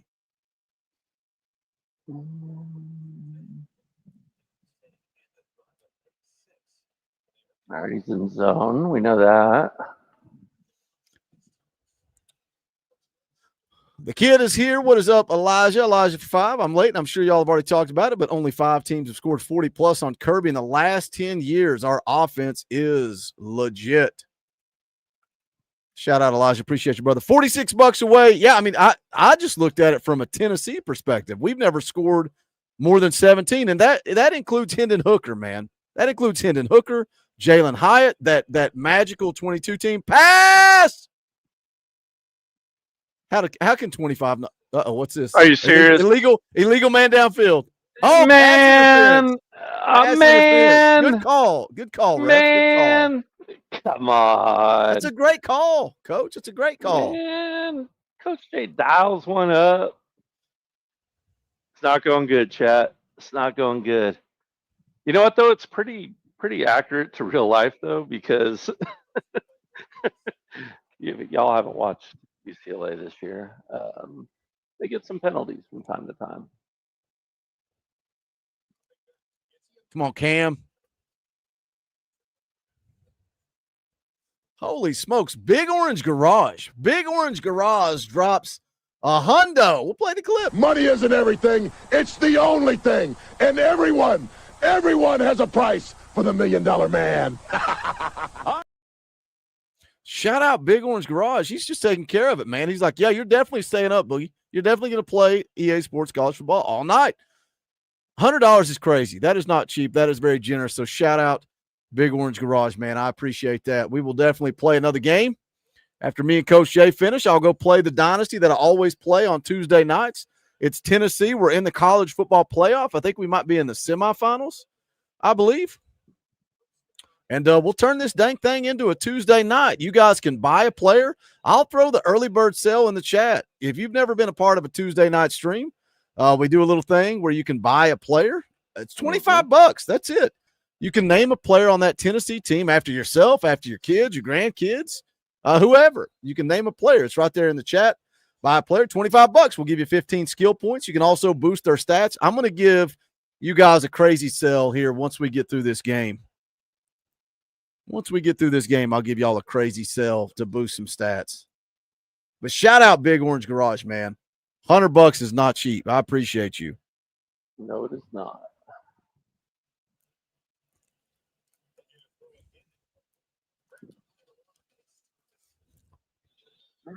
All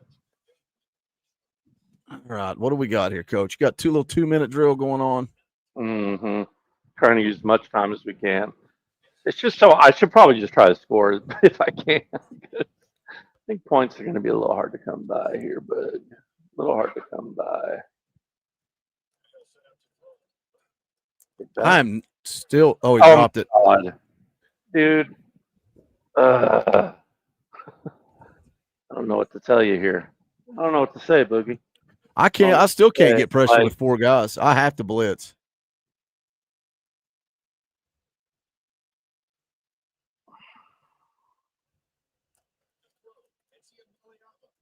Oh, it's a roughing the passer. Nope. Should have been.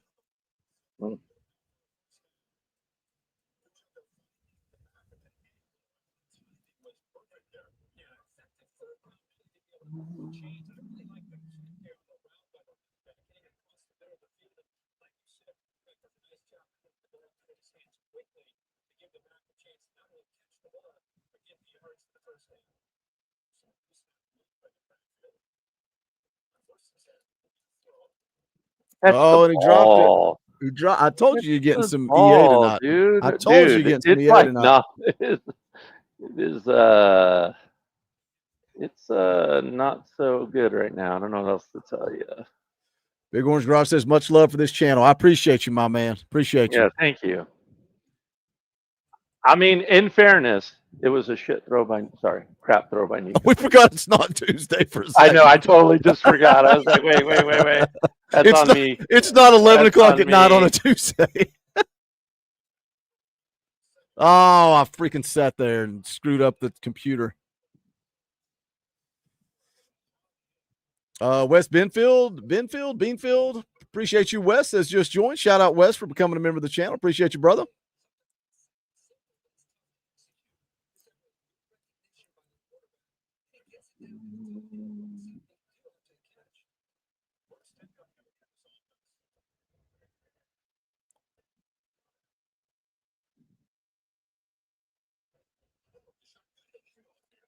All right.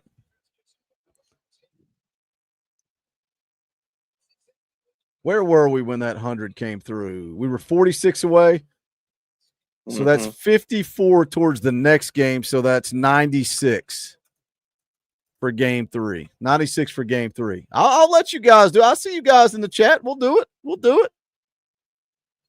We'll count it towards the next one. Although the deal for boosting is not going to count towards the next one. No, we're not going to double dip. It'll be something crazy. Something crazy. Oh, we bring heat. No. We bring heat. Dude, but did you I don't know if you saw the D-line guy, but he was just like, it's good. There's no need step to to the rush. side. Yeah, he just was like, hey, we don't like that guy anyway. Go kill him. Go have yourself a time.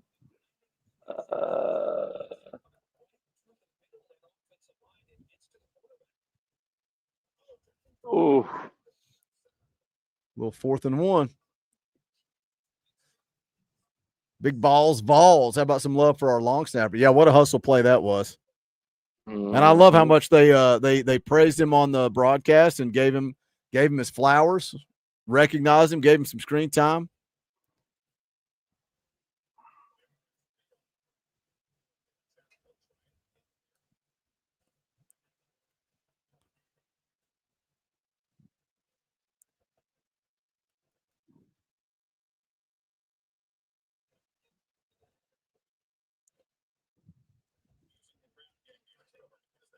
You gonna kick the field goal? We gonna kick the field goal, Coach?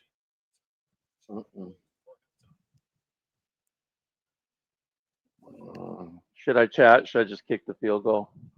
You're getting the football back. You kick the field goal, score, go for 2, make it a 2-score game. Yeah, I guess so. Tyler says no, go for it. Tyler said no, go for it? That's what he said. We're giving the chat what he wants. Well, it won't let me call timeout, so we're not. I'll call it. It wouldn't let, dude, I was sitting like there still, pressing timeout. It looked like it still registered you, but I don't know. It's still 36 yards. All right. We're giving the chat what they want, Book. I don't care if it's the league. You know what? You What's only the live worst once. that can happen? You What's lose? the worst that can happen? A video game? I don't win the national championship with UCLA. I mean, let's be honest, chat. I think that was happening anyway. You still might make the playoff. It'll depend on how the conference championships play out. And he throws into double coverage. Oh, he still could have got that. Oh. All right, now we're kicking the field goal. you gave him what he wanted once. We tried. You gave him what he wanted once. He didn't say to go for it again. Oh, I missed it. No, you didn't. Oh, no, I got it. It did the thing where it like wobbled because it got a little too high. We got 158 people watching this, Coach, still hanging out. Maybe we should just lie every Tuesday night and just make it look like a regular stream. I wish it was. Why won't it let me pick a play on kickoff? You see that, right? Like I can't see, but mine was blank so too. I weird. So I couldn't pick weird. anything either. It just picked it. So odd. I would have rather if everyone was watching yesterday when I was playing a little When it was more. when it You was know what though? I feel like my game hasn't been that bad. I feel like a small amount of EA with the drops.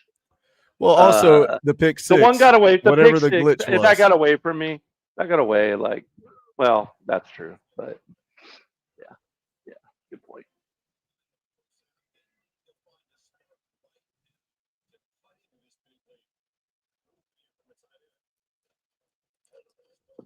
Oh. 18 making plays. Oh.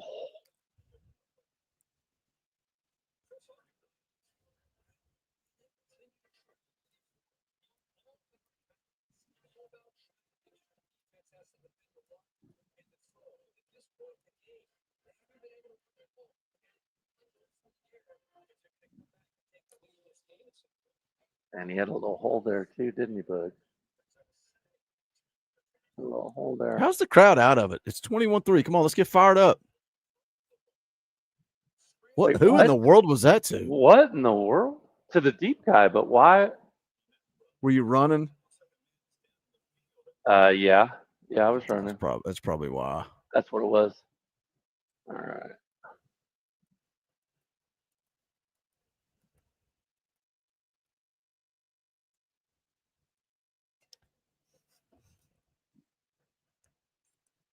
Oh yeah.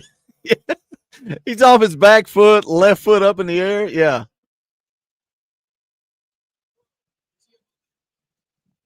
Get back there, 29, 23, whoever you are. I feel like I've been on defense for an hour. You have, Boogie. You have.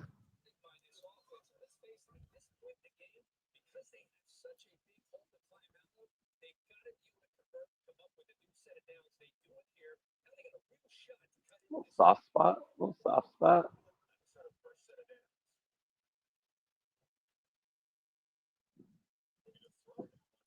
Man, Overran get it. out there. Get out there. Quicker, baby.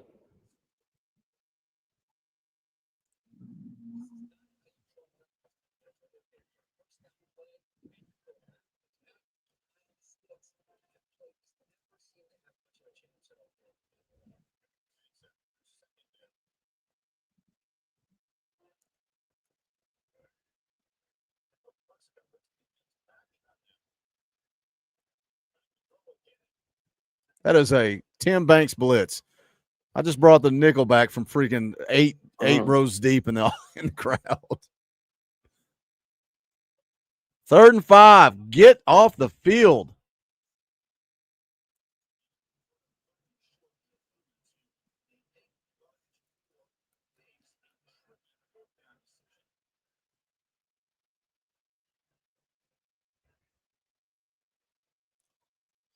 What's up, Appalachian? Oh, that was a nice read. Just bounced off his face mask. I can only laugh. What was that? What route was that? It's called a return route.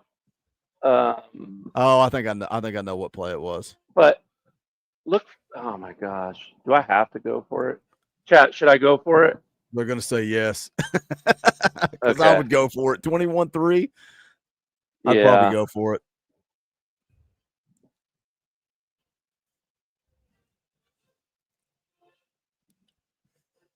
Man, that was a good route too. Just doink. I'm not even mad at it. So frustrating.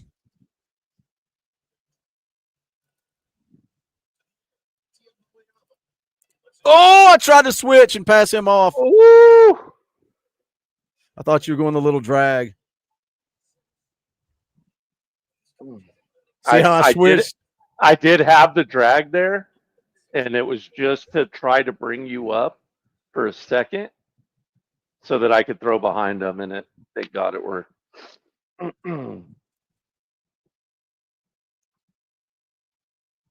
Yeah, see. Roach Loss would go for it. I had to. 28 from his own. Look at the score. Yeah, Coach Rice would go for it if. Little fullback dive? I like it, baby. You like Little it? 3 yards. Little 3 yards. You like it? Three yards to club test.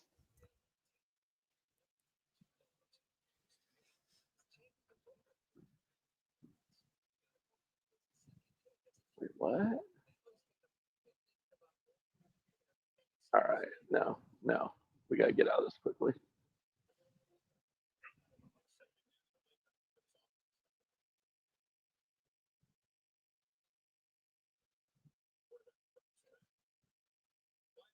Get over there. Man, this feels like an 18-play drive. It is. But I think it's because you had the ball before the half, too, and that was the same thing. It was a long drive. Mm-hmm. Caden Robinson, why do I know that name? Did he transfer there from App State, too? Maybe. I bet he did.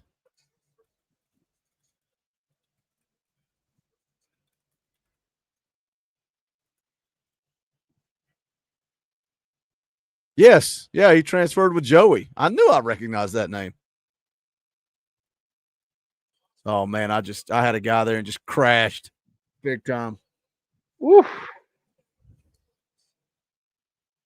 So if this was real life, that would have been UCLA's 5th rushing touchdown in 2.5 years. Pretty good running game.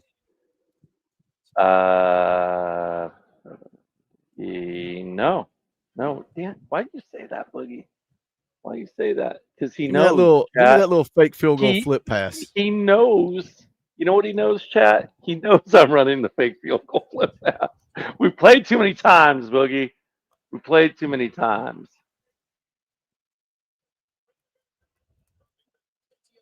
Brought them all. I brought them all. He was there. Oh.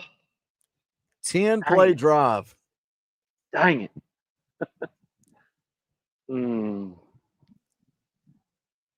All right, we need to stop right now, chat. Are we going to get it? Got to get 2 Probably touchdowns, too. Probably not. I know.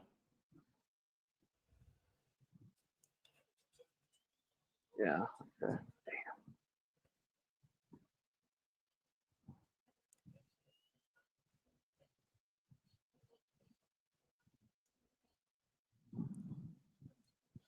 All right, here we go. I think if we just get a couple of first downs, we're cooking.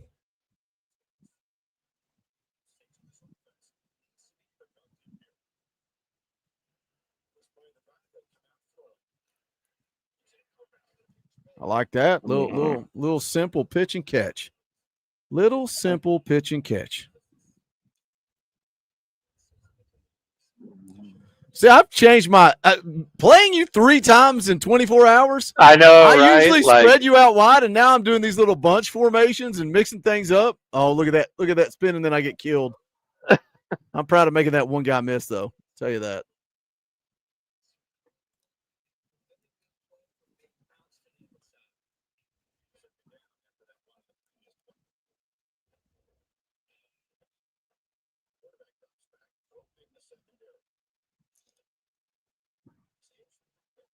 Oof. Ooh, I thought he was going to dive head first and get killed. Yeah. I feel like I don't know. I don't know what I feel like. I feel like my time is running in chat. That's what I feel like. Oh, that was so late. Oh. That was so late.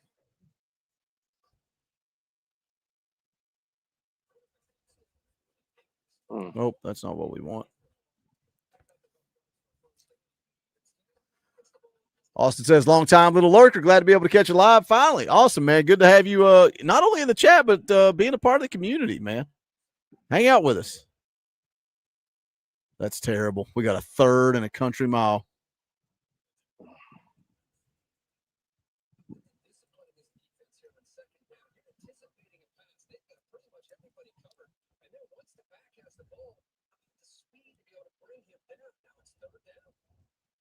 I threw it behind him.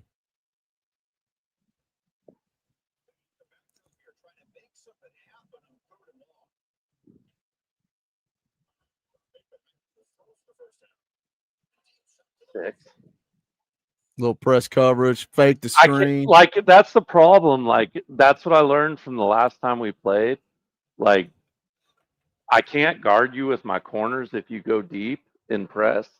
So you can just go underneath me like you are now, which is, to your credit, Boogie, it's a smart thing to do. It's what you should be doing. But it's But all or like, nothing in this game. I couldn't let you dink or dunk me. Do you know what I mean? So Yep. it was like I had to risk it right there because you were just going to go under me again if I didn't. So A lot of times, especially against the computer. Now it'll be a little difference because you can play soft coverage and still play underneath. Right. And that'll work sometimes. Whereas the computer, if they play soft, it's just hitch, drag, all game long. Shout out Big Orange Garage. Also became a member of the channel. Dropped a hundo. And then he's also becoming a member of the channel. Shout out Big Orange Garage. We appreciate you. You guys have already played for a game too, so I'm going to fire up the Tennessee Dynasty after we wrap this game with Coach Jay. We're $96 away from playing another game after that. So get in where you fit in. Y'all want to rally 151 people? I'll stay on here and play a little EA Sports College Football all night long.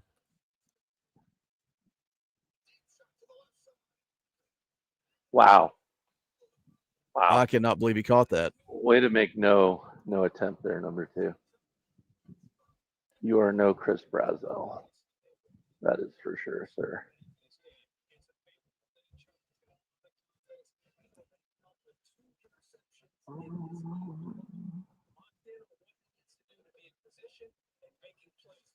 Oh, I should have cut that inside.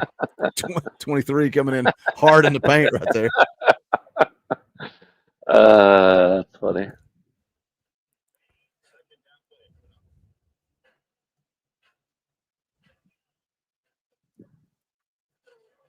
Wow. Look at that keep. Look at that read by Boogie. Out here running that power read. The ball out.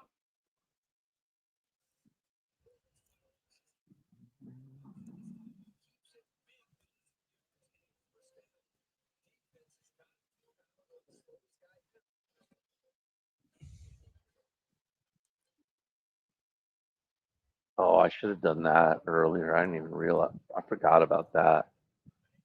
I should have had my cornerback matchup set up by speed to at least help with the deep ball. And dang it, I wanted to. That's probably. Oh. You guys dropping like flies. Outgunned, fam. Outgunned. But Boogie earned it today. Made the adjustments from last night.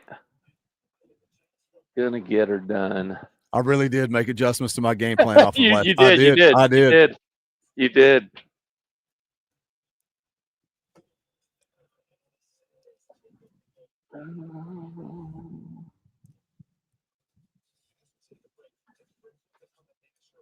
And you know what sucks about that too, Boogie? Like, you could probably see it. Like, I had stuff that I run against you last night, but I definitely had some wrinkles that I was waiting to put in until we played in the league. And it was all for naught. Yeah, it was all for naught. It was all for naught. Blame that California internet. Wow. What was that? Wait, wow. Good job. I'll take it. I felt like I totally blew up that play and it didn't matter. Good Lord. All right, fam. We got to get out of here healthy and then live to fight another day. And you know what? I don't got to recruit because I'm just going to be with whoever Nico's with next season. Oh, that's hilarious. Good Lord. What are we going to do? Kick you out of the league and make you come back and pick whatever that team is? What are you going to do when it is somebody like Florida and Gandalf has them? Well, I won't be able to take over Florida, obviously, but Arkansas is available. Yeah, we'll see what happens. I don't see Nico. I made the joke earlier, but I don't see Nico going to Florida. I don't see him going to Arkansas either. With all the drama with his brother in Arkansas, I can't see that happening. No.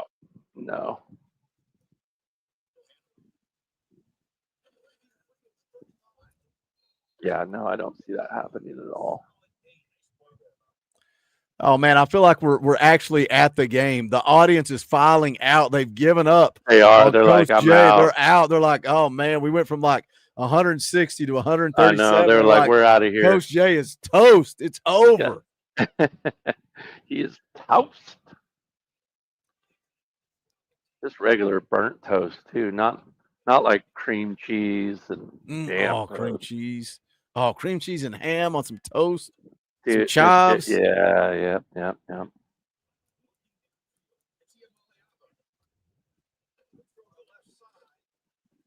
Oh my God, he caught the ball. Did he? No, he didn't. No, he didn't. No. It was No, he laying didn't. on. It was laying on his chest for 5 seconds after the play. Wow. Hold on, watch this replay. Like, watch this replay. what? Watch Yeah. this replay. Watch how long the ball lays on his chest. Look! It's still. Make zero attempt to catch it. Just stand up, bro. It's cool. It's cool. That's Watch the this. story Watch of how my long it's on offense. his body. It's still on his body. It's still on his body. What in That's the world? That's the story of my whole offensive game right Oh, there. that's Boogie. amazing. In one play.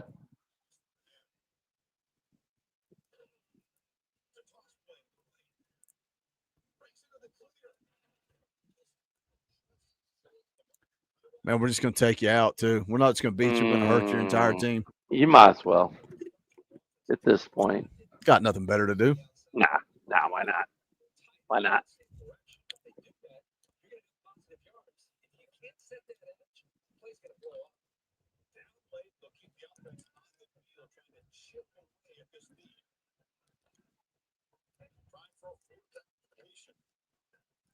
Whoa, I whiffed on that big time.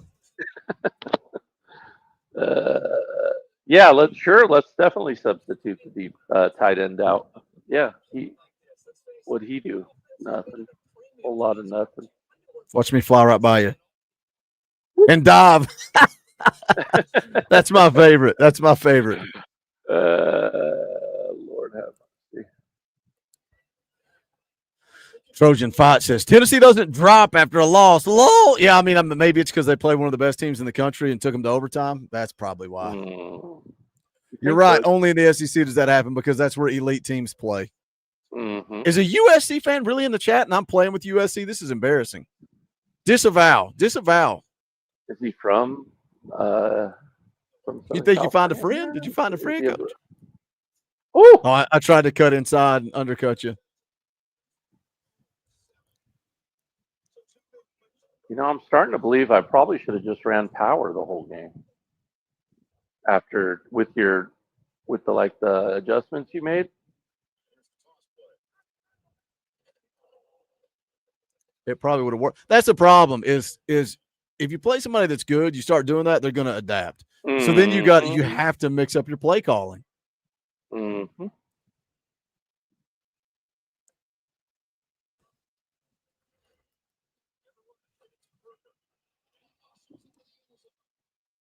Holy guacamole. Where am I? 96 for game 3. Luke gifted a Talkin VAWLS membership. Shout out, Luke. Where are we on that? 10. We still need 10 Talkin VAWLS memberships, but I appreciate you, Luke. One step closer. 96 away from a game 3. What should I do? What should I do to boost stats? Usually it's $50. Usually $50 gets you 100 skill points. Should I do 25? 25. What did I call? Oh, you went for 2. I called field goal block. I'm reading the chat, you turd. Should I do 25? Get you 100. 25 get you 125. Mm-hmm. Is that you think that's fair enough? There you go. 25. All right. The early bird sale. If you've got a creative player that you want to boost their stats, because we're getting ready to jump into that dynasty. So I know Todd's in the chat has one. Sword the Demon has one. $25 super chat gets you 125 skill points. 25 gets you 125. Yeah. You don't have to do it. Nah. And that just counts towards the boost, not towards game 3. Needed that onside, Boogie. You need that pick 6 back. Yeah. Oh, Big Orange Garage says, don't worry, guys. I'll just do it. I'll do it all for you. Big Orange Garage gifted all 10. So what I'll do is I'll give away a free shirt. next Wednesday. Free T-shirt. Yeah. Next Wednesday. I'll make a note of that so I don't forget. I will announce it on air. So make sure you're in the chat next Wednesday, and we'll announce the winner. Shout out Big Orange Garage, man. Showing up, showing out, showing love tonight.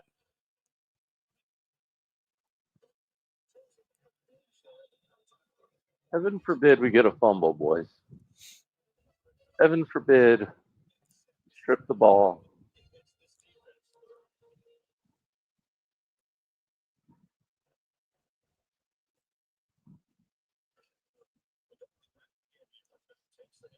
I don't think I can kick a field goal from here. We're going to try. I don't know if I believe you. Bubba Shrum for 25. We'll play the clip. Rocky Top, I should probably be focusing on this field goal right now. Most likely. Let me try to kick this. Rusty. I made it. I nailed it. I nailed it. Good God. The wind was blowing way up, too. Come on. Bubba, where the heck did I put that? Oh, right there. Imagine I lose 38-35 somehow. Plus just get 125. 2 onside kicks in a row. Shout out, Bubba. Appreciate it. I don't think that's going to happen. No, it's not. No. You know, I can Gone dream. for, Boogie, all gone right? for 2, says DJ Boogie. Man, I cannot keep track of what's going on. 94. God, I'm so lost. I'm pretty sure you can focus on the chat now. I think you're safe. Maybe I'll break out DJ Boogie if we make it to game. If we make it to the next game, to game 3. There you go. Because there's a lot of ad revenue built up from doing a regular show at the start. So I would flush all that ad revenue down the toilet. So, but if you guys raise $100 for another game, yeah, we'll break out DJ Boogie if we make it to game 3. We still got 125 people watching live. I appreciate you guys giving us a shot. This is what Tuesday nights look like. It's chaotic, but it's fun. Come on, pull back. You got to run that guy over now. Let's go.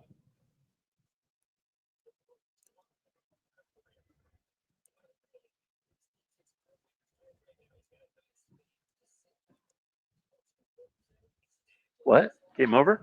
2-minute warning, I think. Ah.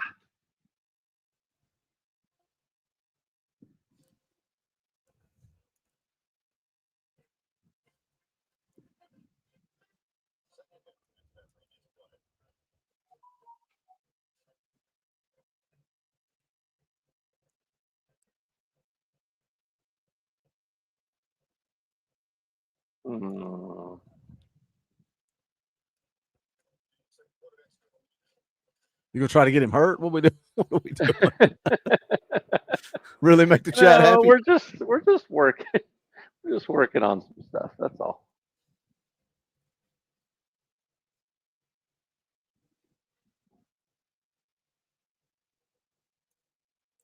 Wait, what are you saying, Chuck? What are you talking about? Said, who's your backup quarterback? What do you mean, like for Tennessee's team? No, he wants you to bench Nico, I think. Oh. Wow. Like, have I been able to catch anything today? Not really.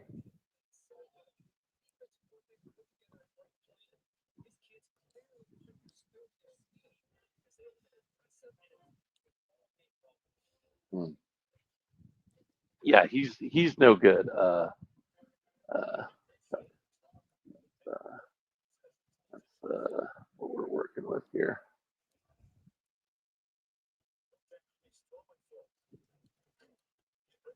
Oh, he caught that one. There you go. God, you've There we thrown the go. football 34 times.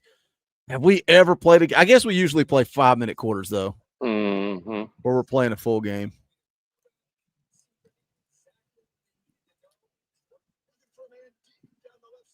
Oh, pick that 7. Ah, my safeties would have never made that play, Boogie. They'd have been like 20 yards behind it, watching the ball sail over their head. Or in front of it, sorry. Pretty good toss right there. Toss right there. Later, Steven. Have a good night, brother. Appreciate you hanging out. Golly, I thought you were a yard short.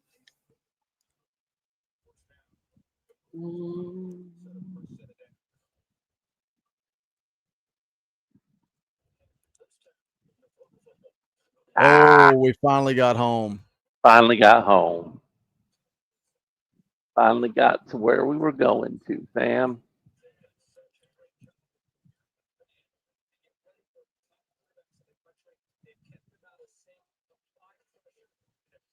That's more on brand. Good way to drop it. We don't want one of those catches, Boogie. We don't want any of those leaping throw catches. Trying to lead the conference in drops. Yeah, it's going to mess with our stats. That's a pick. My guys can't catch now either. I'm just trying to force it here. You know what we're going to do? We're going to have a little fun. Why not? Call a little fake punt. Something to get the flow going.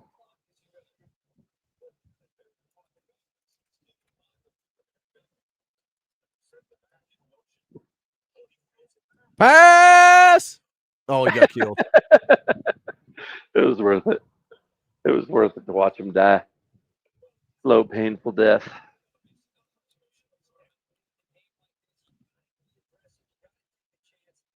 I don't think Seton would come to Tennessee. I mean, I think Lance Hurd's gone after this year, but you got David Sanders, and I think Jesse Perry's going to lock down the right side.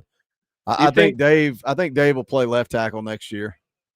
Is a redshirt freshman? Yeah, maybe, allegedly. I hope he plays. I feel like, I don't know. Something tells me he's not going to. I don't know what it is. I don't know. It's just a feeling. Ring the bell. All right. We're taking that back home. Oh, we're keeping Good game, it at home. Boogie. Yeah, you're keeping the bell at home. Good game. Take it easy, Vol family, and go Big Orange. All right, Coach. We'll catch you Friday. You got it. Later, brother. Later. All right, we're going to keep this train rolling. We're going to switch it over here. Let me actually look.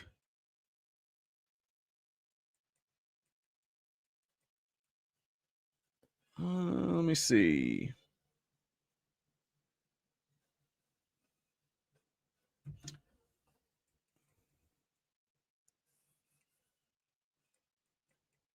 Got to take care of a little business first.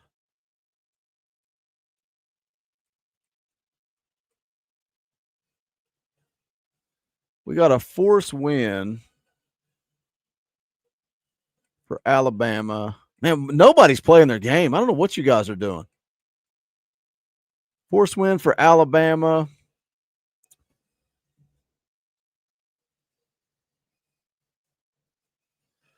I got to take care of a little business and we'll kick this thing off. Y'all bear with me.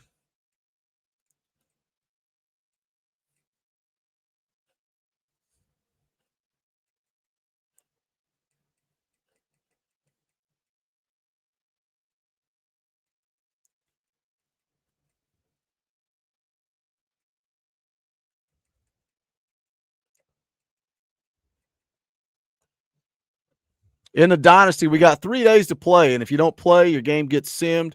If you can't schedule a game with a user, sometimes you take an L.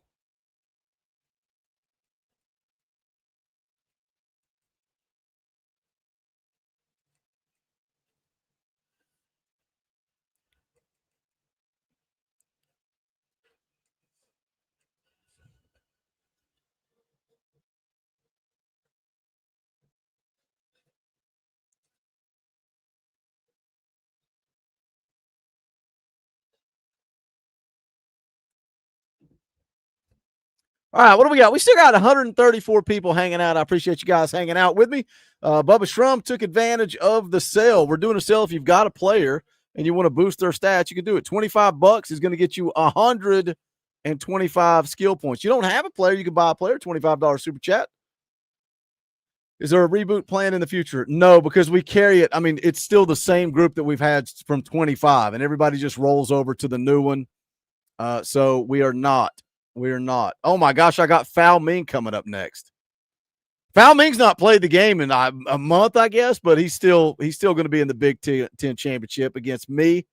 I'll put a beating on him just like I did Coach Jay.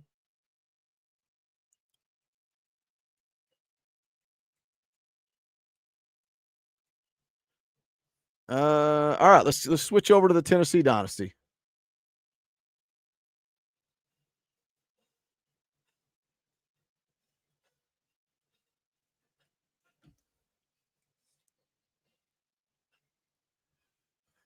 What's bad, Boudreaux?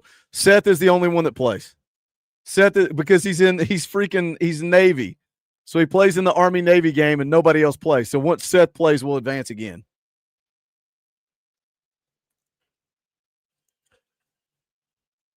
All right, let me boost Bubba Shrum's guy real quick, and then we'll get rolling, man. What are we? Are we in the semifinals? Man, we got to raise $94 and get to, because we'll play the national championship. If we play this game, then the national championship's coming up next.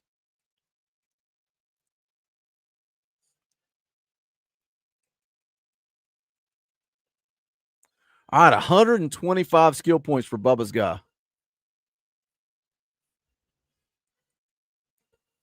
See, this is what we do. You buy a player, you want to boost them, you make them one of the best players on the team, then they get out there and dominate, win Heismans. Actually, I forgot what position he plays. I should probably look. Edge. He's an edge rusher. All right.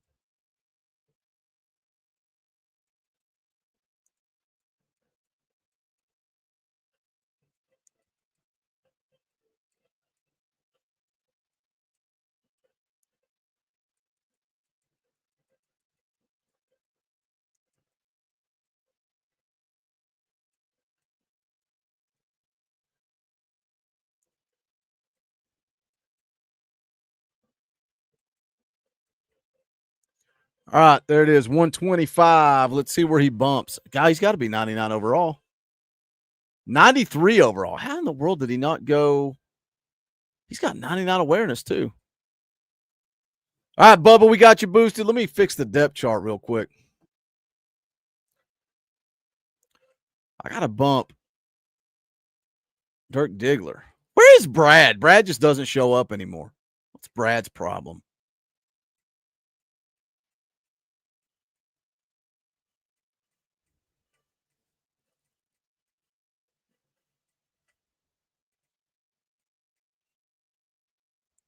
All right, we got that.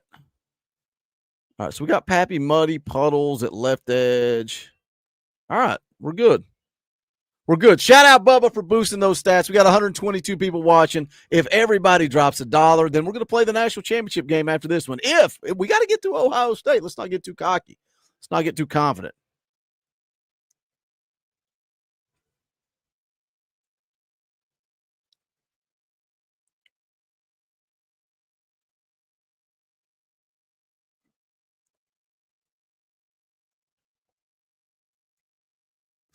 Let's go Smoky Gray. Let's go the new Smoky Grays. Why not?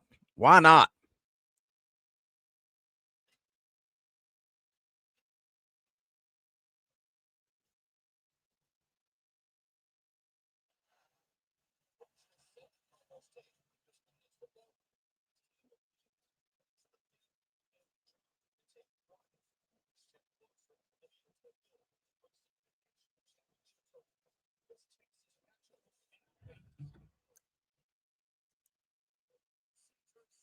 Later, Randy. Have a good night, brother.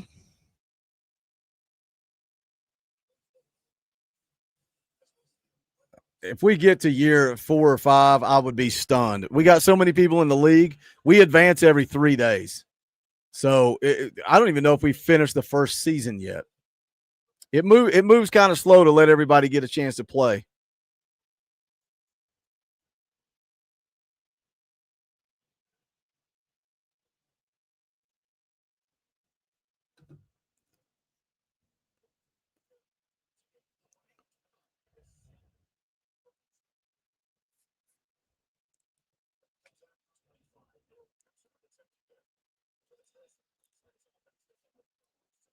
You got to think too, when you have that many people in the league and then you get to the postseason, it's like the playoffs take forever to schedule that many user games.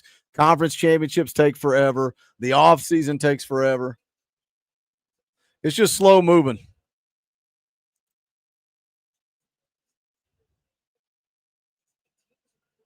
But I would rather it be that way and more people be involved than, we advance every day, every 2 days. Got to change my game plan now. I'm used to playing Coach J. I can do something different against the computer.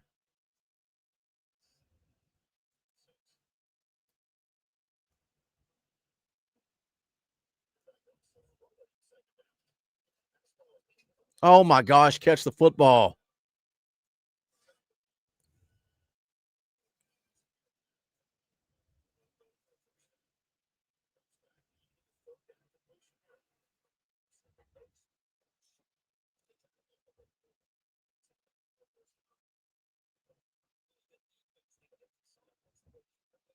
Three to four leagues. There ain't no way. Ain't no way I'm playing in 3 to 4 leagues. I can barely make it in the one we're in.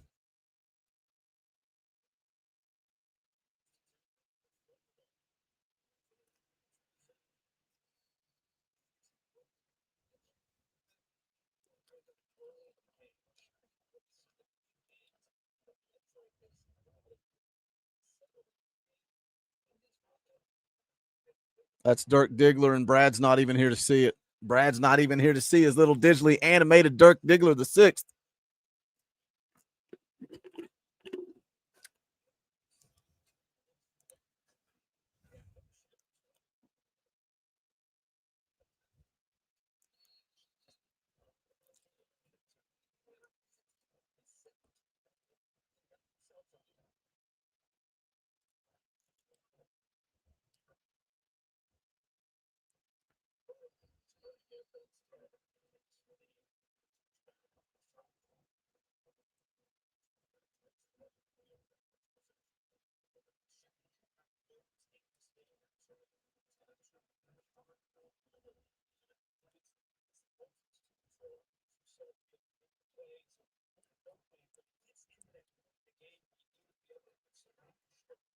Let's make a tackle, boys.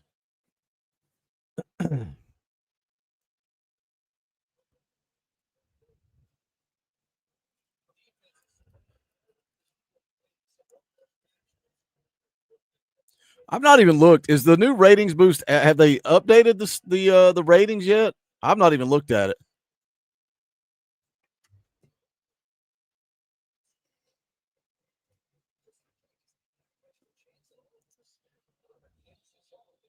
I just unplugged something. I don't know what I unplugged.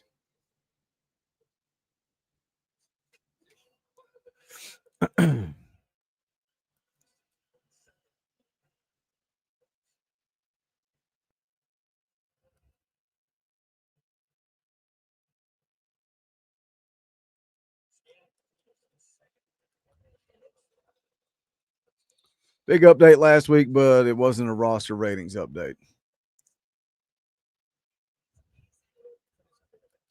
Dude, I seriously, I don't pay attention. I don't pay attention to any of it. I play on Tuesday nights. I play my game in the Dynasty. That's about it. That's about it.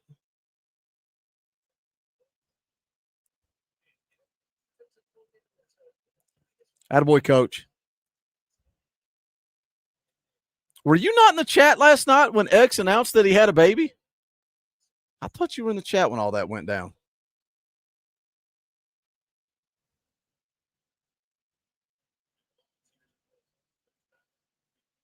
All right, 7-0. Good guys. We got 113 people in the chat. We need a rally. We got a rally. We need a rally. We do these on Tuesday nights. Somebody to show we're going to make it. We need $94. We got 116 people watching. Everybody drops $1. Then we're going to play the national championship game after that. Get in where you fit in. I know it's not Tuesday night, but we can make it feel like Tuesday night.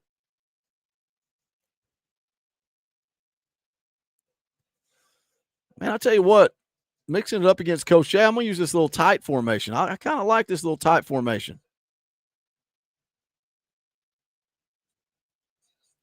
Get it out there to some guys with speed.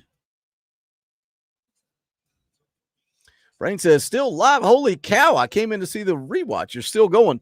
Yeah, me and Coach had to we had to play our Dynasty game. It got screwed up last night because of the internet issues Coach was having. So we said we'd tack that on at the end. And then you guys said, just keep playing, Boogie. We'll treat it like a Tuesday night. We'll drop a hundo, keep the stream rolling. We're going to try to keep it rolling. I'll stay live all night long.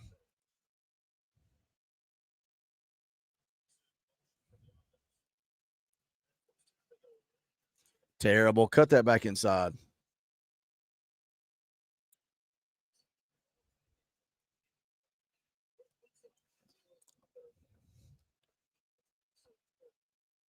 Oh, I like Brazzle.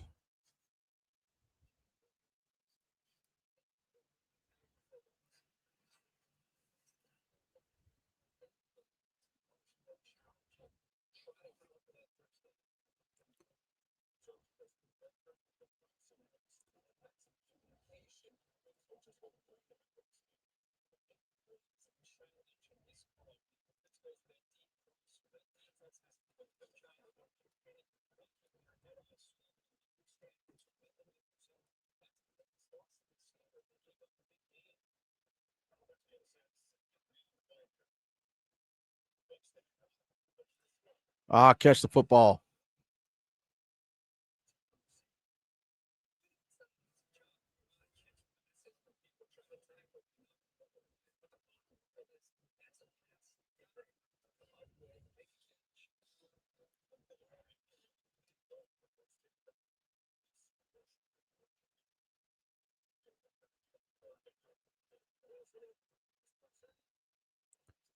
All right. Moving the rock. Not having much success running the football, though.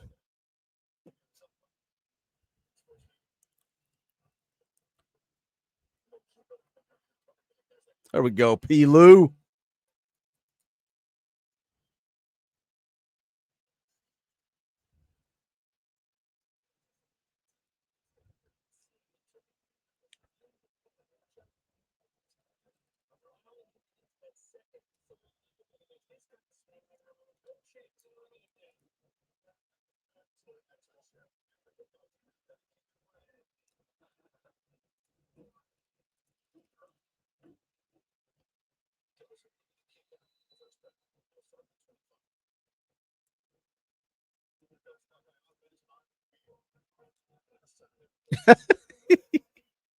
It's true, Bubba. I wasn't having any success. I was running outside though. We switched it up.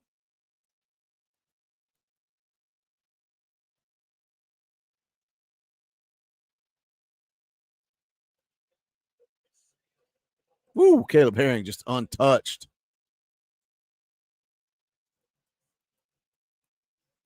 I don't remember who named Sora Coker.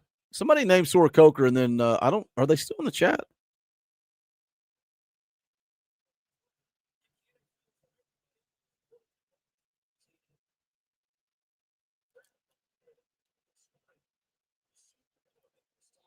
And right on cue, I bring up Sora Coker, and we're injured. Man, Bubba, used to on this game, you could just run off tackle every time. You could run power off tackle every play, and it'd go for a touchdown. And now it's like impossible to run outside.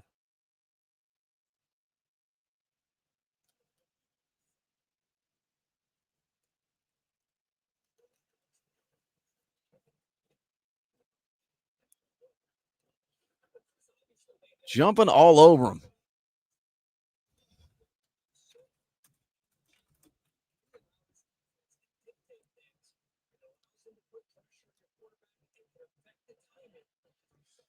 Wayne drops a 20 spot. This is how we do it on Tuesday nights. It feels like it's Tuesday night. We'll play the clip for Wayne if I can find it. Rocky Top! Wayne for 20 says, rally.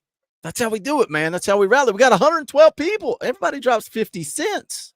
50 cents. We got another game coming up. $74. And we'll play the national championship coming up next. Shout out, Wayne. Appreciate you, brother. No.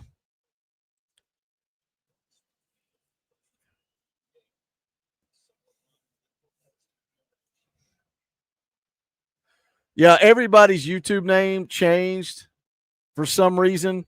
And it's like your channel name versus your actual handle. If you go into the settings, you should be able to change it back. It just happened like within the last few weeks.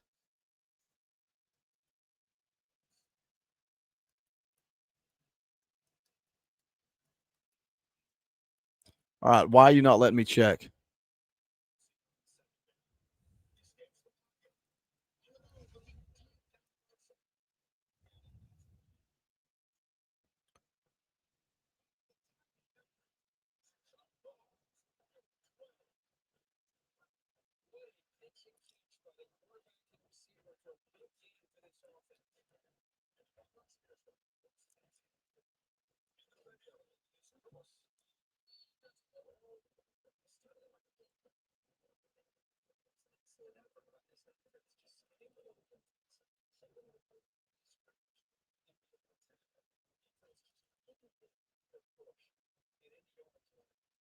Woo!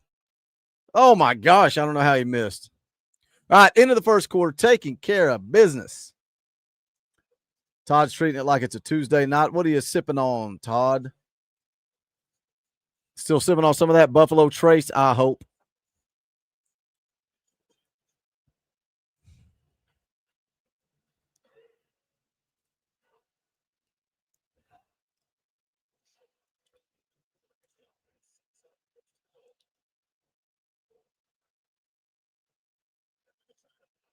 Oh, come on. Get in the end zone.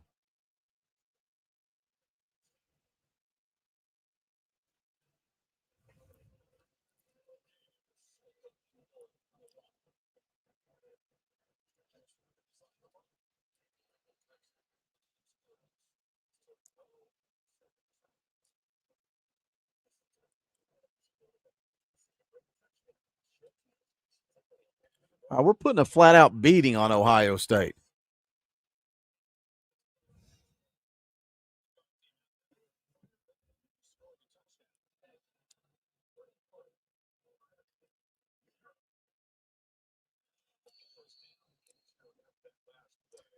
Brain drinking a little Jim Beam and ginger ale.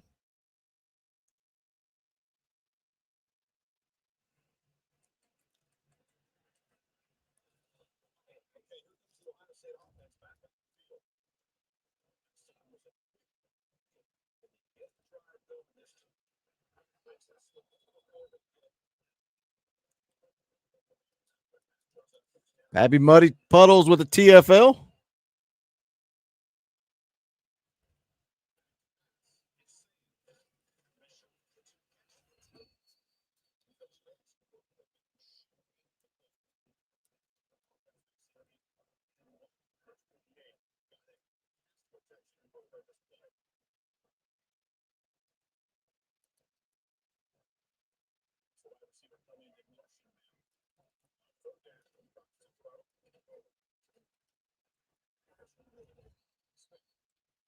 Man, it's just dropping like flies.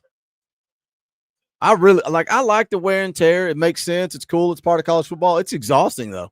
It's just everybody on your team just hurt all the time.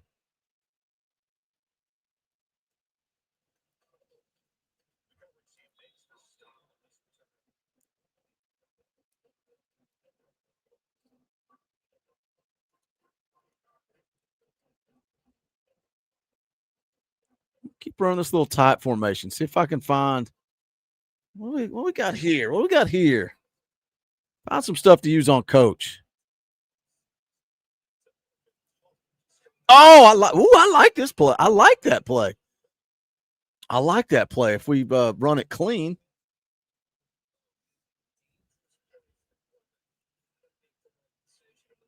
Okay, now what are we doing? We all of a sudden can't complete a pass.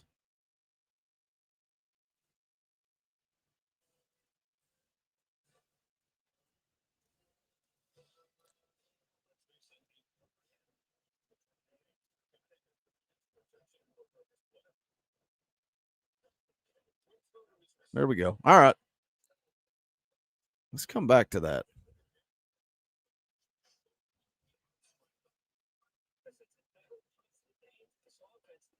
See if we can run this properly.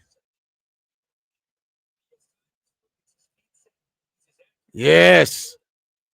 I like that. I like that. I like that. I don't know if it'd work against a user.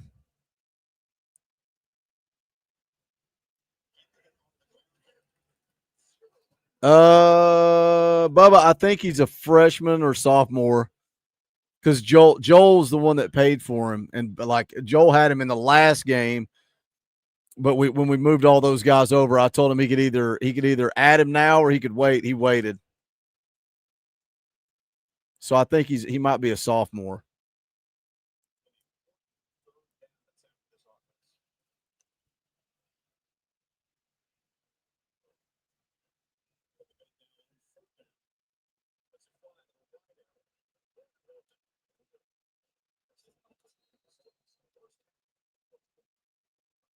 Custom playbooks are allowed. I don't think we have the cooldown stuff turned on.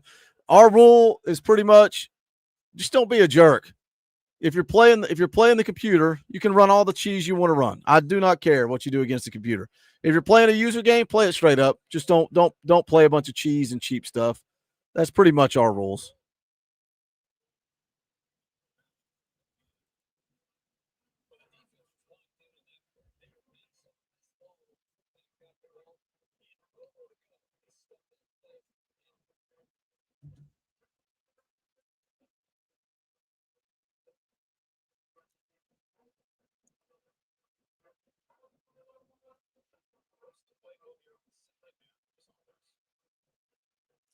Joey, how dare you?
Welcome to the party, Brad. By the way, we got a special $25 super chat, 125 skill points.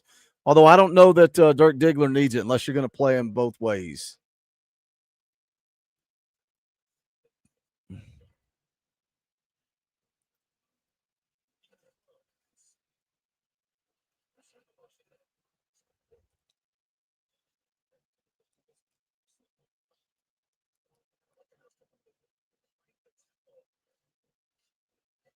Oh, no. Crap.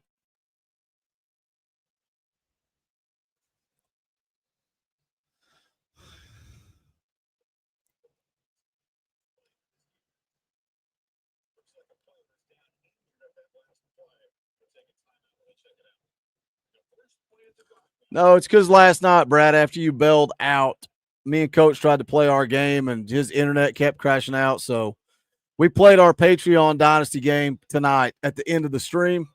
But I told everybody if they wanted me to keep playing, I'd keep playing. We got a $100 super chat, so here we are. We're $74 away from game 4 or from game 3. Why not?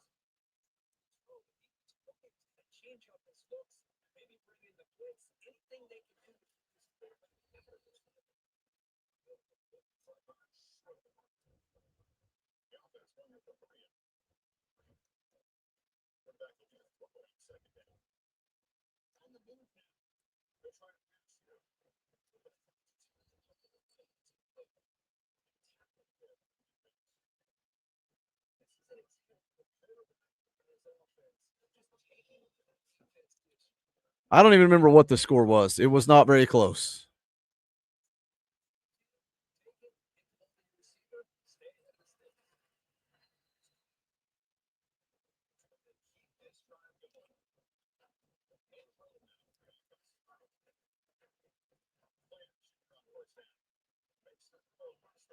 I'll catch the football.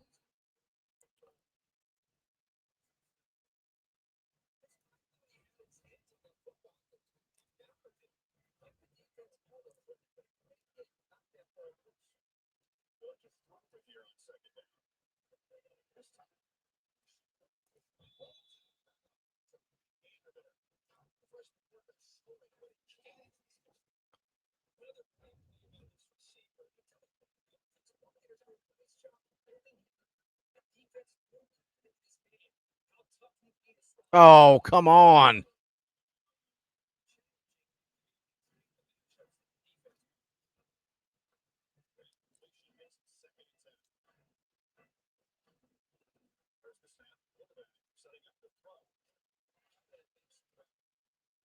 We're just running over everybody. Let's go.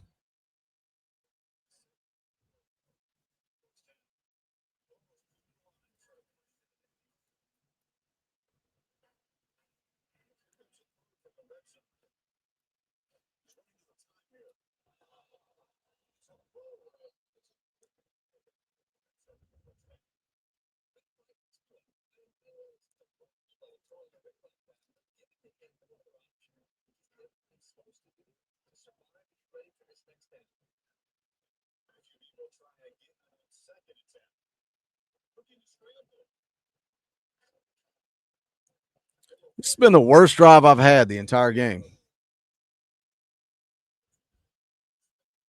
Dude, I love that. I love that John Daly, that John Daly clip.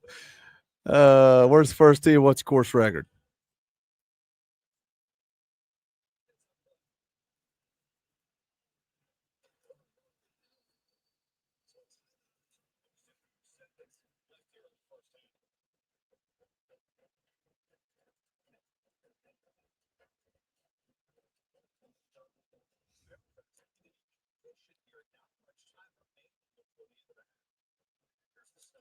Oh my gosh. What in the world was that?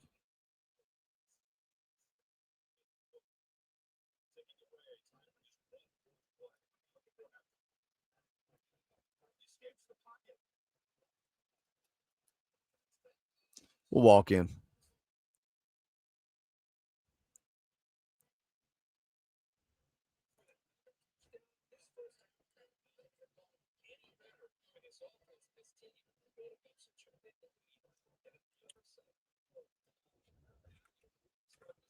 Brad's jumping in on the party, drops 20 spot. We'll play the clip. Rocky Top!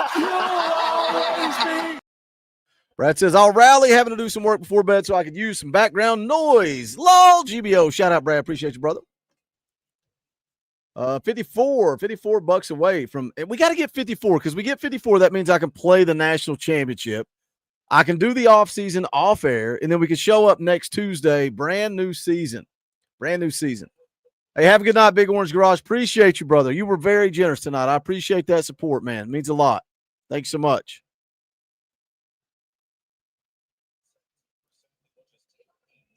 Bubba says, I'll get half the rest if somebody else gets the other half. That's what we call strength in numbers. We got more people watching right now than we ever have on Tuesday nights. Who's lurking? Are you lurking and watching me play video games like a psychopath, or are you, I bet they're watching the replay. I bet they started and they're just watching the replay. Then they're going to catch up and be like, what in the world is going on? I wonder what – I'll look and see what Joel's quarterback is. I swear I think he's a sophomore. No, he's not even a sophomore. He's a freshman. He's a freshman. Oh, Bubba says boost him. Whoa, Bubba. I said we can't double dip. Bubba's trying to – he's trying to – I've been bamboozled.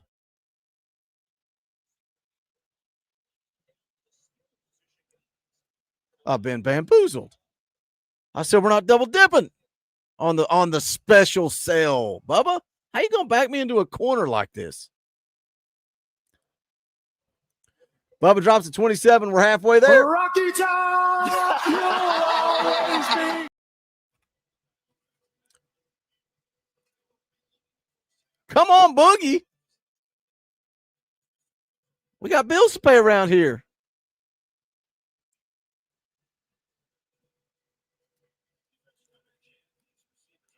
I make the rules, and then y'all try to break the rules. Then you make me feel like a horrible person.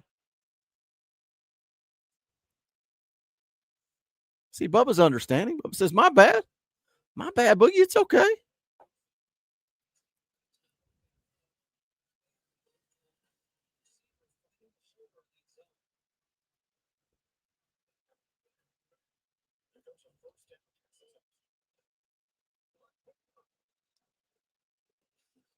More like baby needs a freaking remodeled bathroom, living room, bedroom.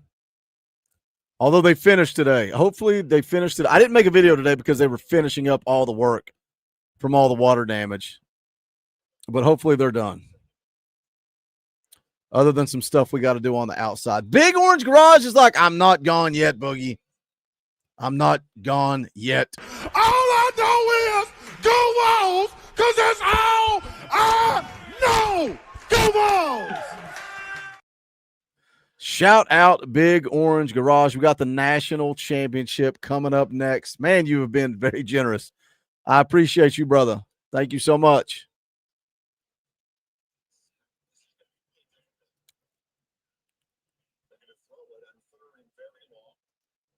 I just screened my own guy. That's the new clip for 50s. That's the new clip for 50 spots. I love that it distorts the audio because it's so loud.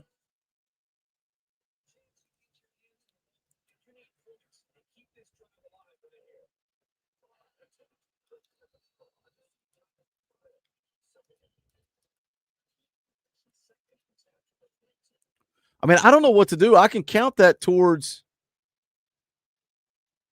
another game. Are y'all really going to get another game? I don't think you're going to get another game. And plus, two, we got the Natty coming up next. I mean, if you want me to play just a computer game, I'll play against the computer. I don't think you want to sit and watch me. Watching me do the offseason is awful. It takes forever.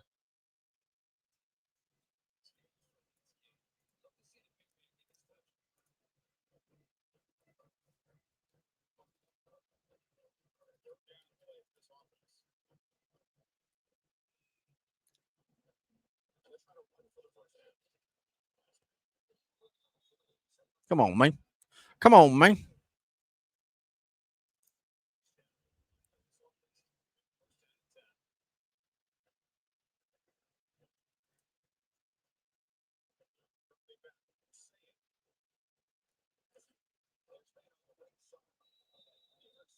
I have zero. I have zero recruiting secrets.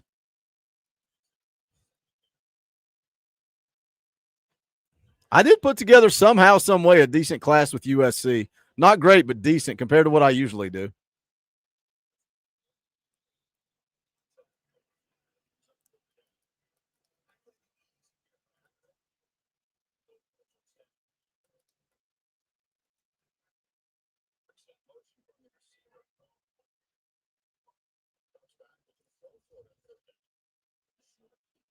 Are they going to kick a field goal? No chance. No chance.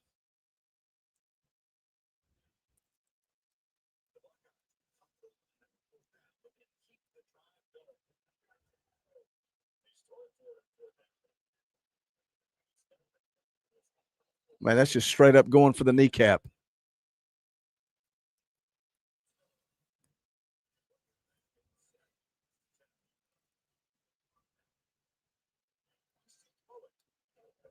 Oh, I just whiffed with Coach J.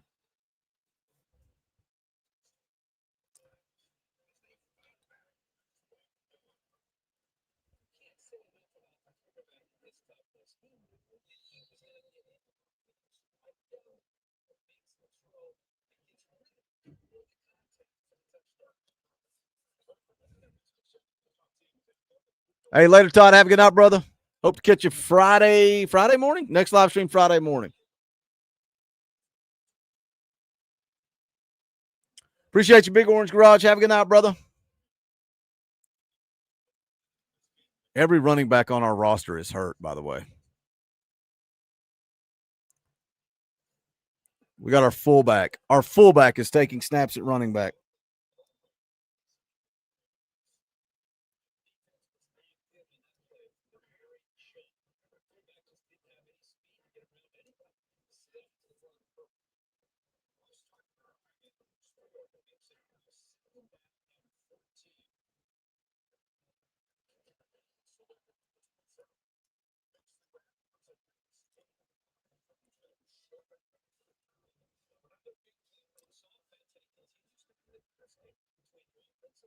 RB1 is a creative player. Somebody paid $25. I mean, that's just he's walking into the end zone. I think RB2 is Peyton Lewis. So says creative players hurt. Peyton Lewis is hurt. Deshaun Bishop is hurt, and now our fullback is playing. Sword of the Demon, you were out for the year. Remember? I don't remember what the injury was, but last night you got hurt for the year.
Didn't even bite. Caleb Herring, get it, boy.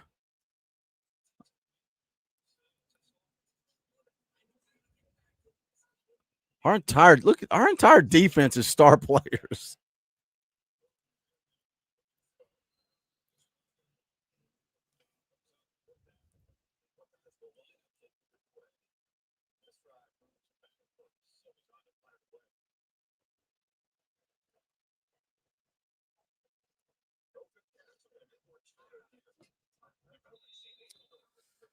Jordan says, this is the weirdest stream. Is it? Why is it weird? This is what we do every Tuesday night. Every single Tuesday night, this is what we do.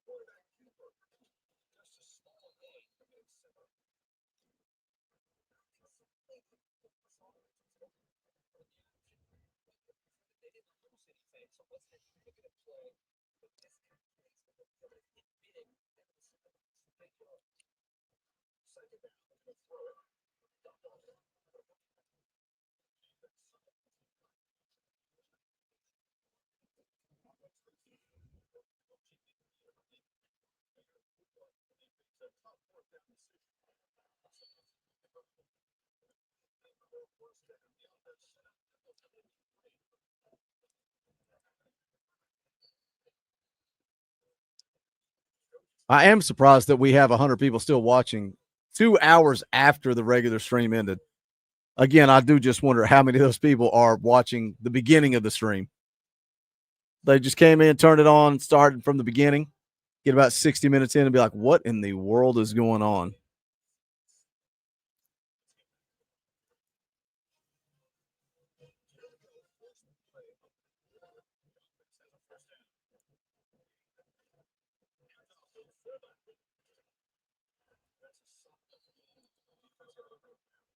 Just running that fullback. What's up, Aaron?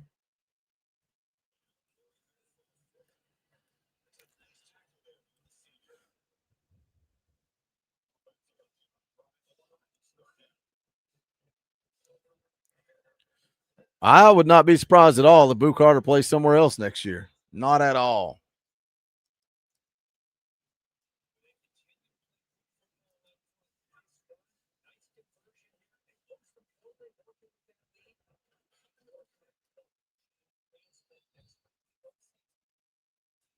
Oh, it's my favorite part of the game when the computer gets hurt and takes free timeouts the entire fourth quarter.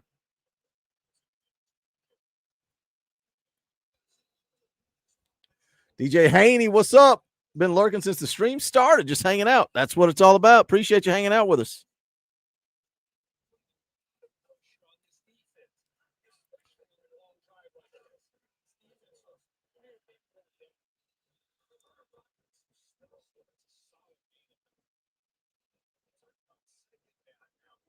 Oh, I just think that was kids being kids.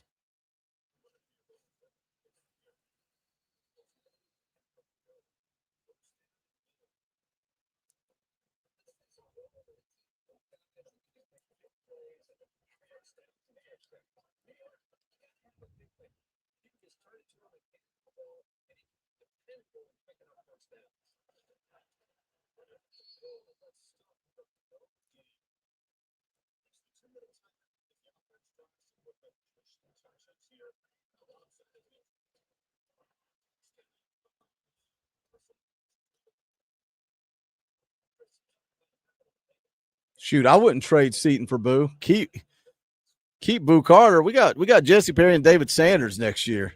I'm good with that. What's up, Phil? I don't know what's going on, man. This is a regular Wednesday stream, and it turned into a repeat of last night. Why not?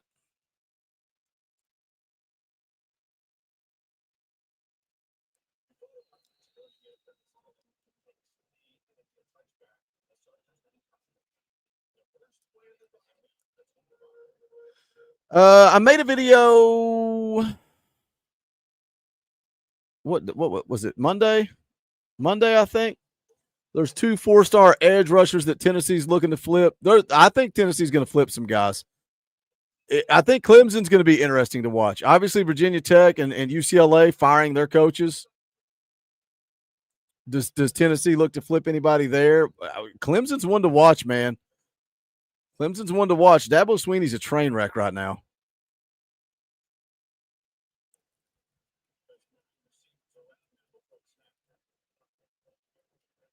I don't think Tennessee's done, though. I don't think they're done.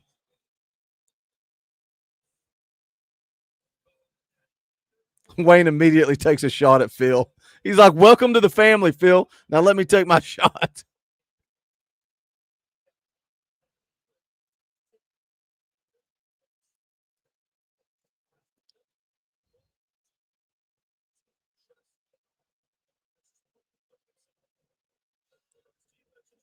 Yeah, that's what I was talking about, Sora. That post game, it was crazy. Crazy. It's a bad look.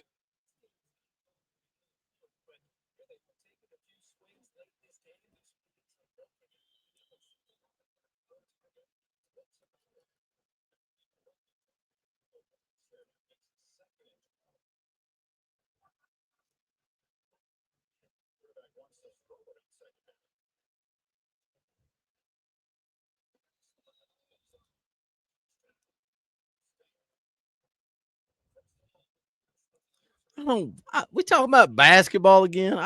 Nobody cares about basketball. Oh, we blocked the PAT. Let's go.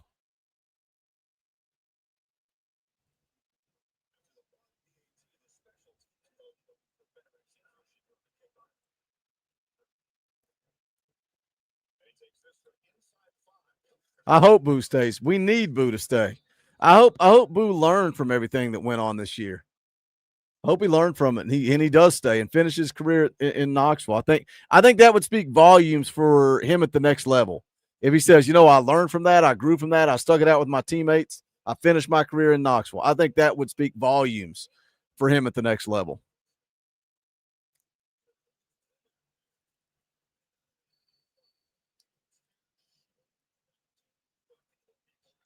All right, that's the end of that game. We got the national championship game coming up next.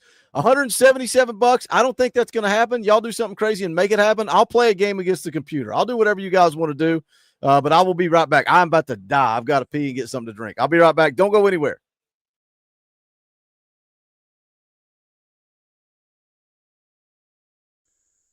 I've been selling my soul, working all day, overtime hours for bullshit pay, so I can sit out here and waste my life away, drag back home and drown my troubles away. It's a damn shame what the world's gotten to for people like me, people like you. Wish I could just wake up and it not be true, but it is. Oh, it is living in the new world with an whole soul. These rich men north of Richmond, Lord knows they all just wanna have total control. Wanna know what you think, wanna know what you do, and they don't think you know, but I know that you do. 'Cause your dollar ain't shit, and it's taxed to no end. 'Cause the rich men, north of Richmond.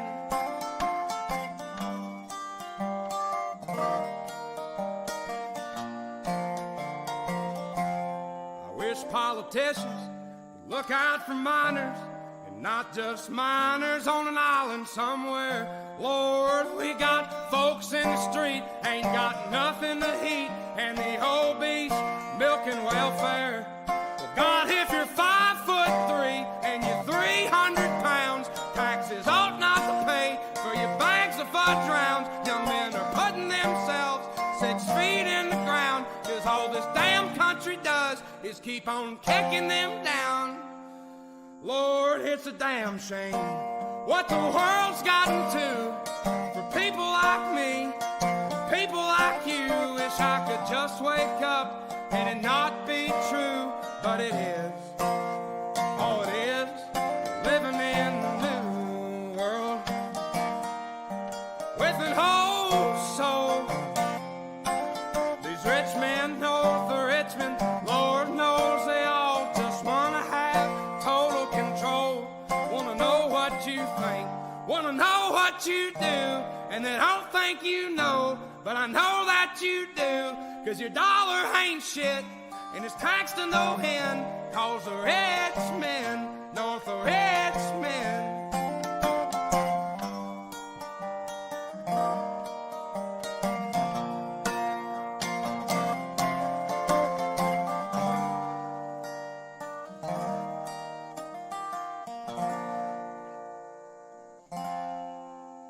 I've been selling my soul, working all day, overtime hours for bullshit pay.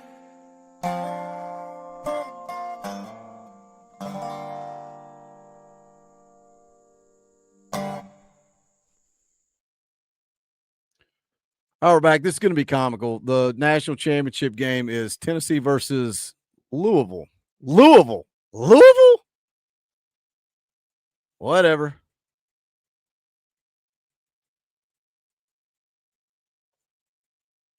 We're going regular home uniforms for the Natty.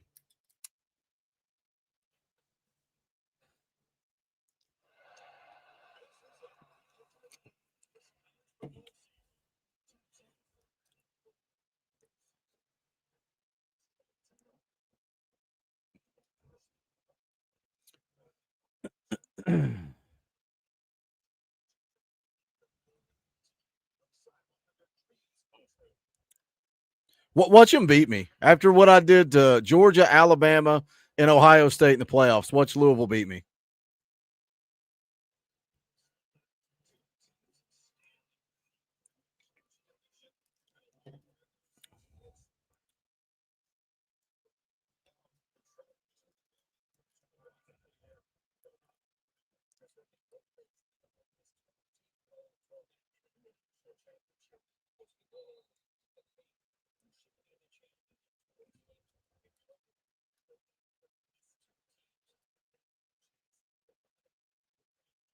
Oh, over pursued.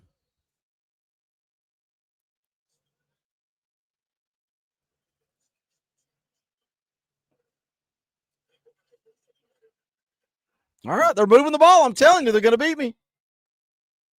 They're going to beat me.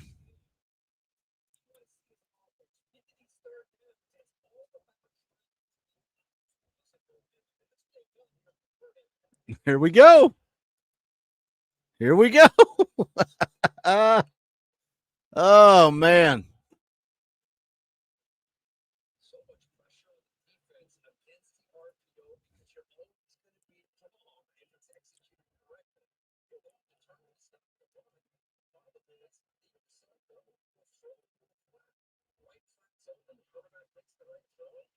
Boys?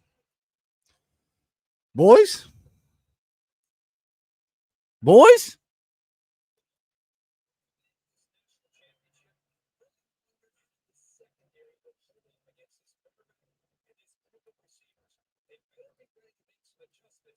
All right. All right.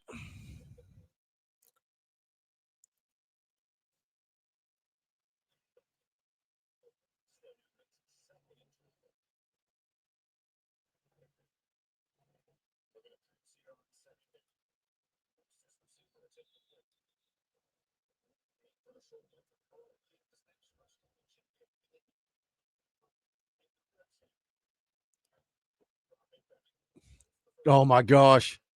Running back was wide open.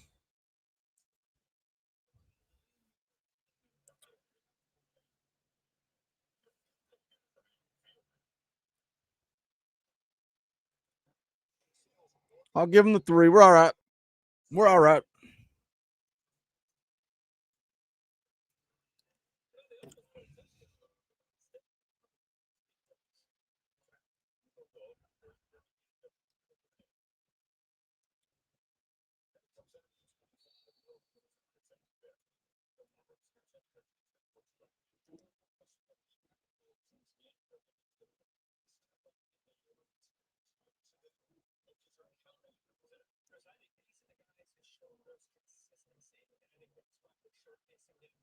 Watch Seth's guy here. Seth's guy comes in, he'll run one play, and then he'll disappear for the rest of the game.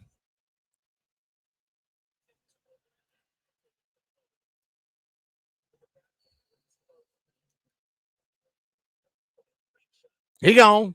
Peyton Lewis is back, though.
We replayed that like 2 hours ago, Phil. I got the dub. Your boy got the dub. Of course I got the dub. I love that play right there. I'm telling you, this is going in my playbook from now on. I love that little play. Little RPO.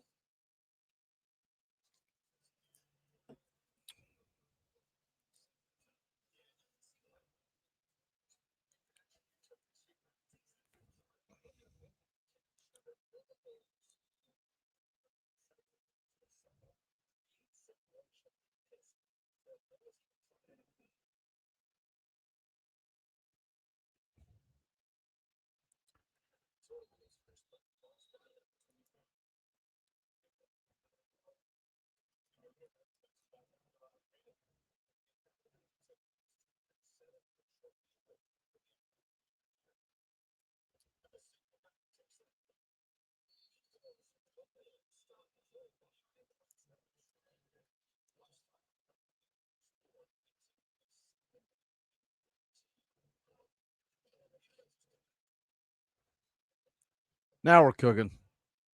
Now we're cooking.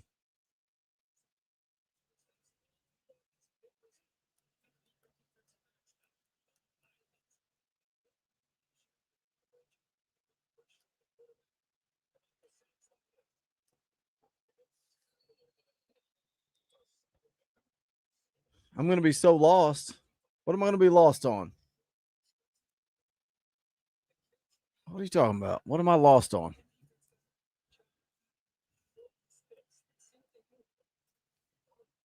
I'm always lost.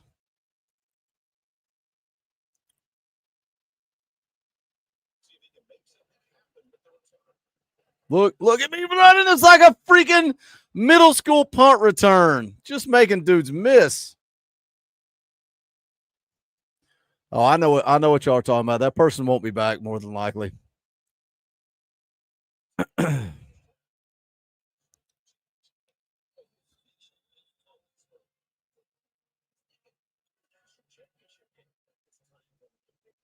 I wish Heupel would have taken a shot after the turnover, but at the end of the game, I really don't have a problem with what Hype did. I wish he would have ran it one more time after the false start. I wish he would have ran it one more time. I get why he didn't. He was paranoid. He was afraid we were going to make a mistake, but I wish he would have ran one more time. Just one more time.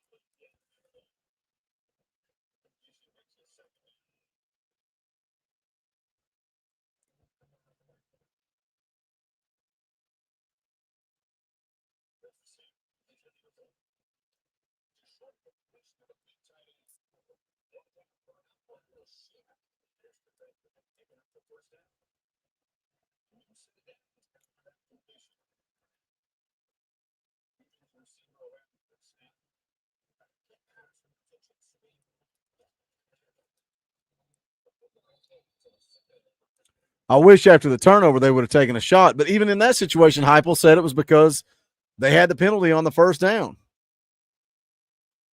That's why he didn't take a shot there. I wish they would have anyway. You don't even have to take a big shot. Just throw the football.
What in the – did he get hit? Yes. I was going to say, what in the world was that?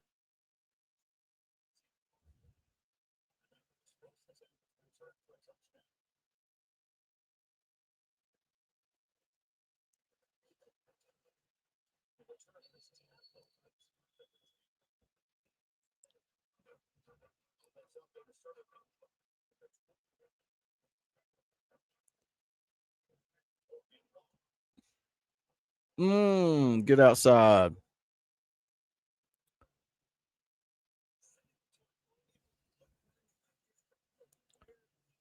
If I was going to throw it, I would have told Joey, do not let this football go unless you know they're open. But you know what? It's it's easy for us. I would have thrown it. I would have thrown it, but I also don't get paid $9 million to coach. But it's easy for us to do that. But at the end of the day, and I kept saying this post game, I kept saying it Sunday night. At the end of the day, Josh Heupel had his team in position to win, send the kicker out, make the field goal, and we're all celebrating, right? And it's weird because I also don't want people to just destroy Max Gilbert for missing it, but it's like, man, Josh Heupel had you set up to win the game. Just go kick it, knock it through the uprights, and we're throwing those uprights in the river. Oh, I saw where Bordeaux, is that his name? The guy that plays EA Sports College Football was there. I watched his video today. Oh, just reliving the misery. Just reliving the misery.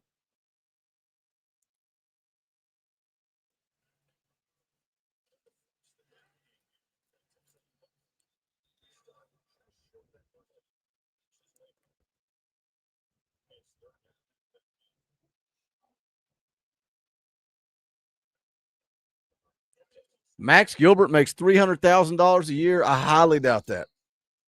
I highly doubt Max Gilbert gets paid $300K. I don't know what he gets paid, but I don't think he makes $300,000.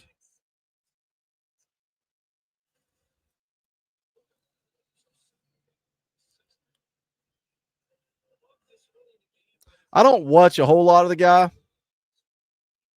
I mean, he dominates the NCAA EA Sports College Football realm. He's got great ideas for video. I just think it's boring. It's just like it just goes by so fast. It's like, how much work goes into that? Where he plays the whole season, he's like, I'm playing week 1 against Louisville, and I completed 17 passes. And it's like, golly, I bet his videos take days to make. Days.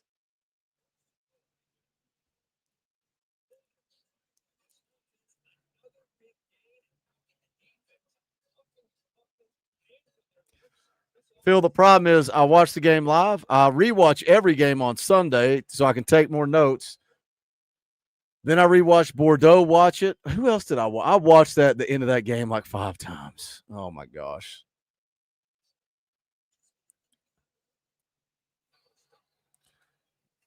Even if he does, I think you're right. I think he does sim a lot. But even still, man, just the editing alone would take forever.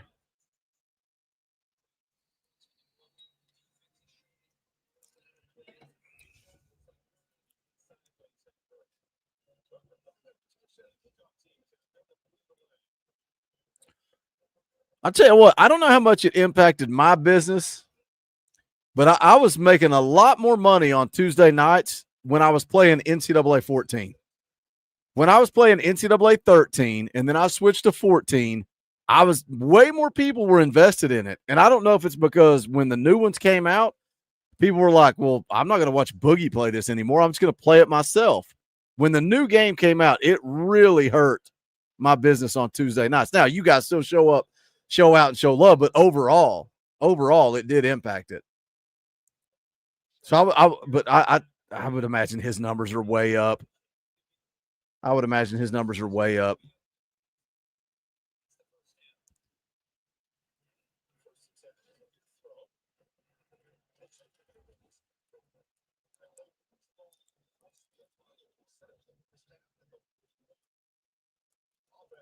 So even it's not just me saying that, which you guys know me. This channel's way more about Tennessee football, but Tuesday nights definitely help pay the bills.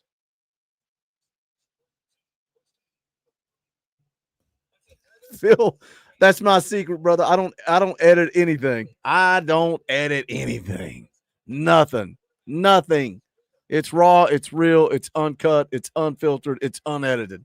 I sit down in front of a microphone and I start talking.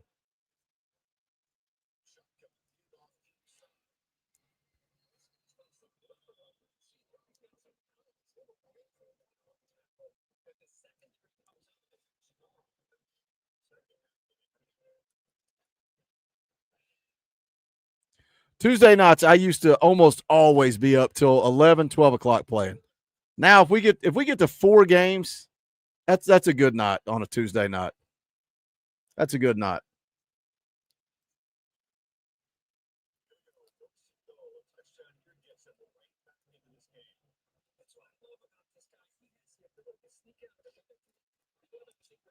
Diego Robinson drops a 2. Appreciate the super chat, brother. A little tip in the tip jar. I appreciate that.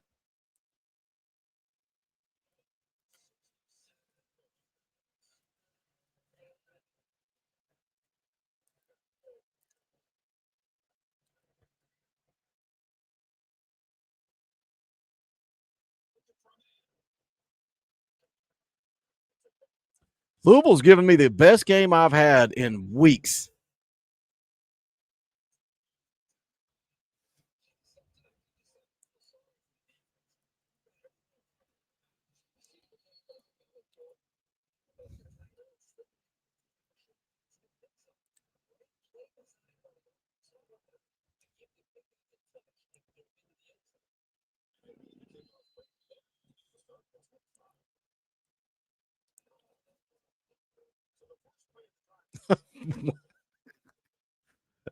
Phil, if you haven't figured it out, he's never gonna back off.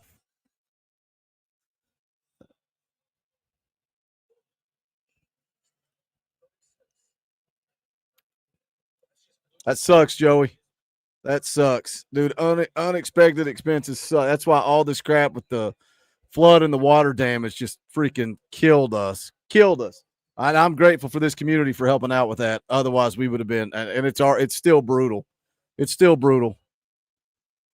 I can't remember what the final tally. I don't remember if it was 15, 16 grand. And insurance won't pay a dime. So stupid. So ridiculous. I don't even know why. Why do you even pay insurance? Like, what's the point?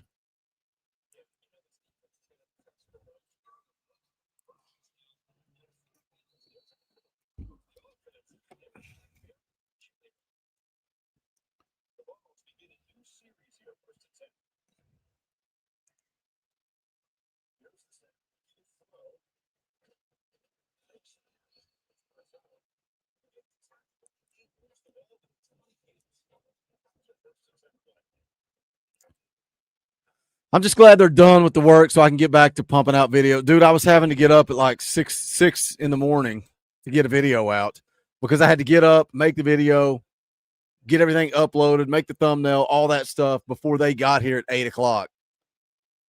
Now I can get back to business as usual and actually get some sleep. So I should have a video out in the morning. I got to record Locked On Vols with Kaner. Knock that out at 10 o'clock.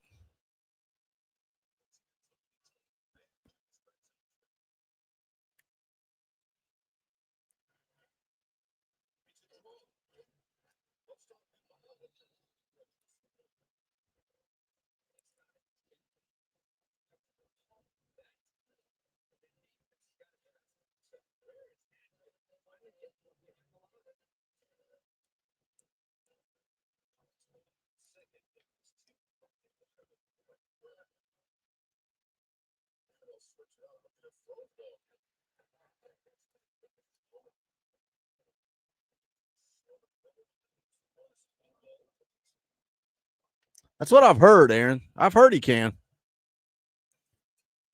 We'll see if he does. Hey, that guy disappeared this week, Aaron. I think y'all hurt his feelings. I don't know what makes me laugh more, me being a troll and going in there and trolling the trolls or watching you guys just annihilate the guy.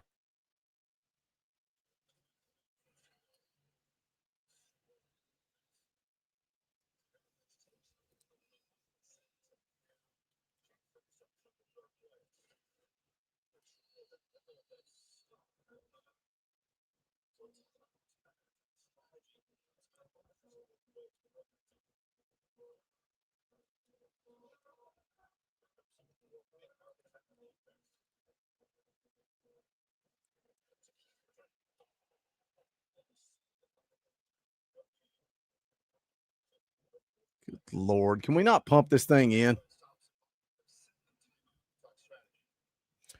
Diego Robinson for another 2. Appreciate you, brother. I'm going to kick the field goal just to be safe. Golly, I should run a quarterback sneak. We're going to take the points. Dio says, I think we go 11-1. What do you think? My prediction before the season was 9-3, like 9-3 loose, 10-2 possible, 8-4 possible, but 9-3 was my pick. I'm sticking with it. I'm just riding with my pick. I see 11-1. I see 10-2, but I'm going to stick with what I said, 9-3.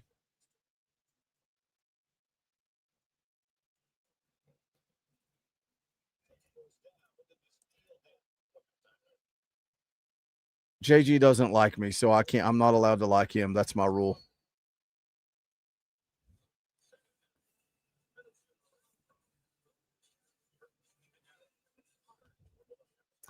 Are we at least getting the football?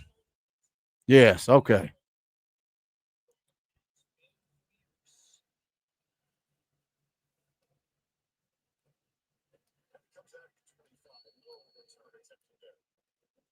Let's get out of here with a dub. How about it?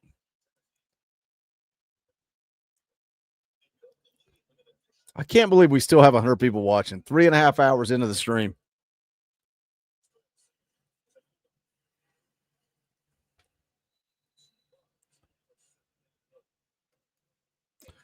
Hope you guys will join us on Tuesdays, man. Who's lurking? Who's lurking that doesn't normally watch on a Tuesday? And you're sitting here going, what in the world is Boogie doing?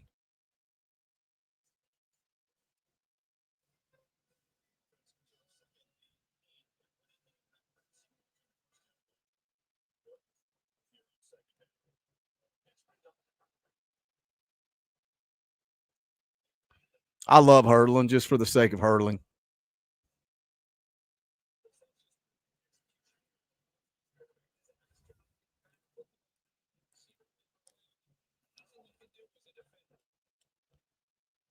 Oh, yeah, I need to watch AEW.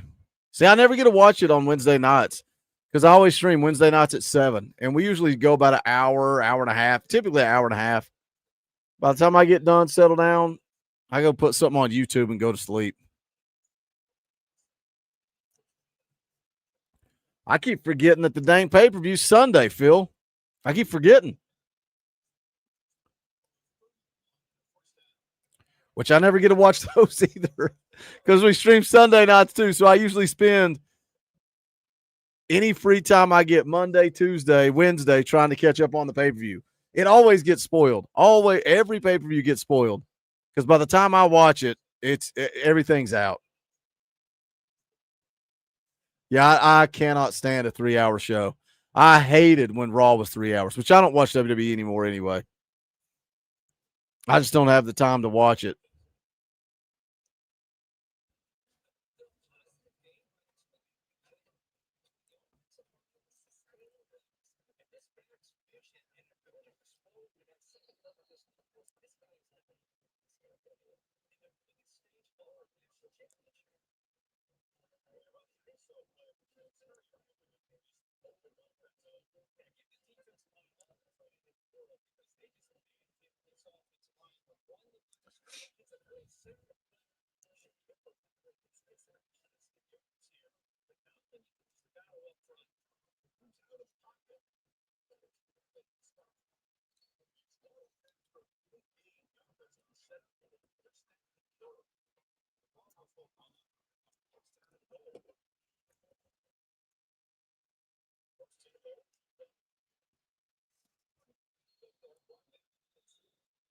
Brad, you're still here. I thought for sure you had gone to bed.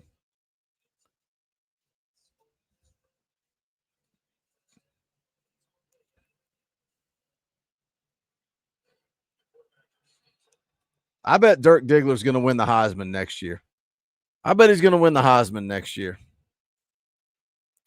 We might have to flip him over and play defense.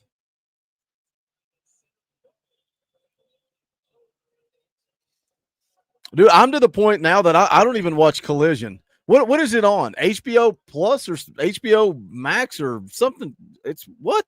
What happened? Why is it gone from my DVR? I just don't even watch it, which it was getting to the point that it sucked anyway.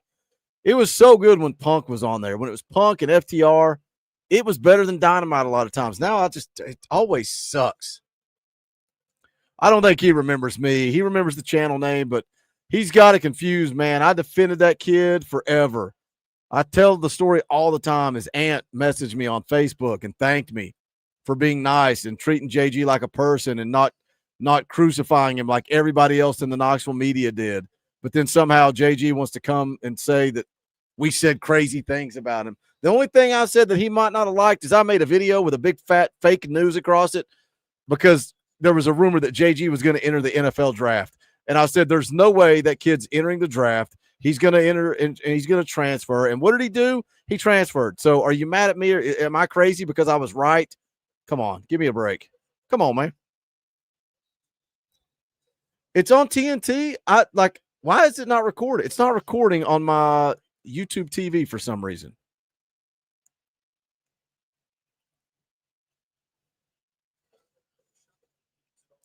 Did it used to be on TBS and then move to TNT? Is that the problem? See, I don't even know. I just set my DVR and I don't even know what channel Dynamite comes on. Did they move it from TBS to TNT? Is that the problem?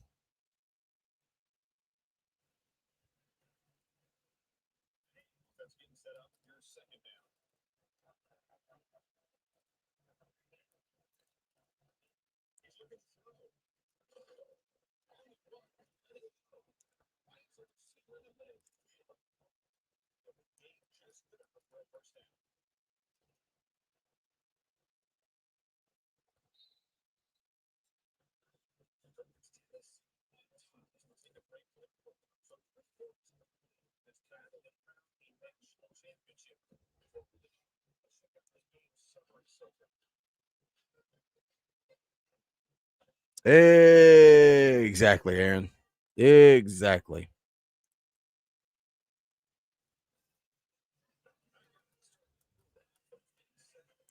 It's just comical to me that it's like, oh, I'm not going to be on anybody's show that talk bad about me. Everybody in Knoxville talk bad about you, bro.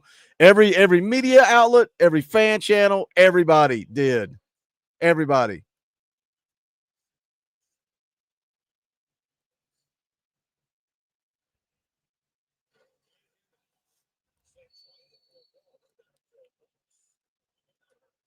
But hey, man, you do you.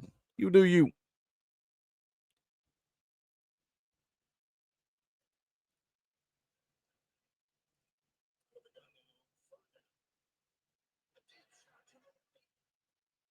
Oh my gosh. Get your freaking hands up. Louisville, give me a ball game, boys.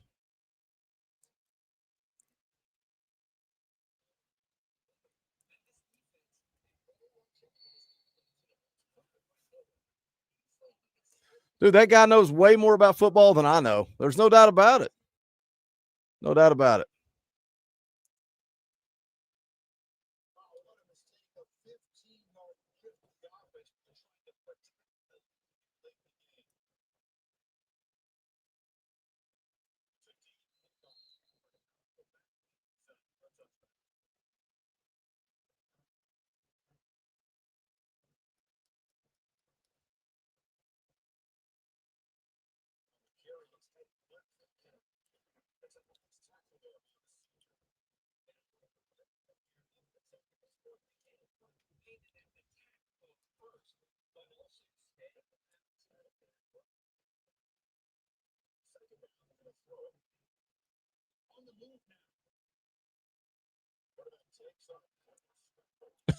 What a slide.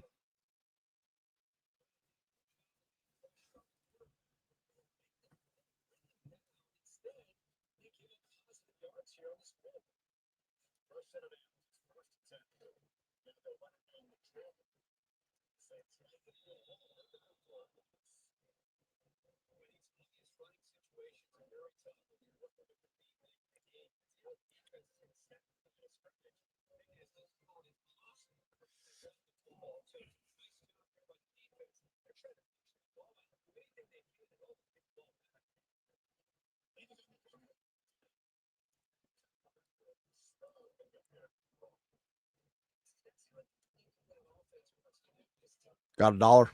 Fuzzy, you always set me up with that every time. Every time. I thought you was poor, bub.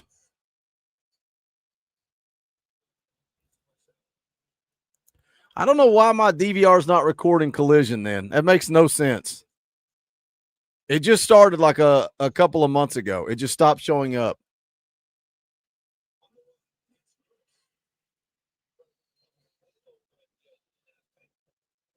Got $1.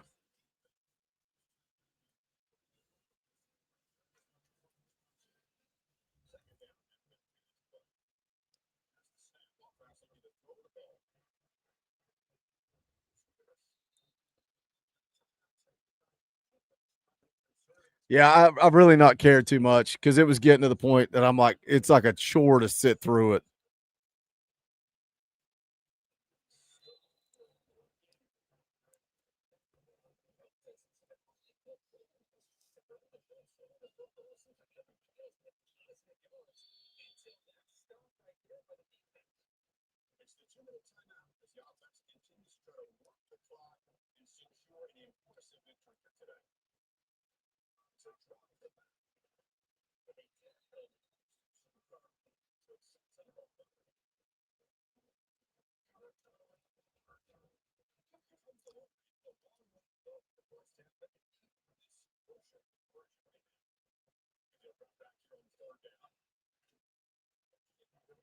Oh my gosh, did he drop that? Can Max Gilbert hit a 51-yard field goal in the national championship game from the left hash mark?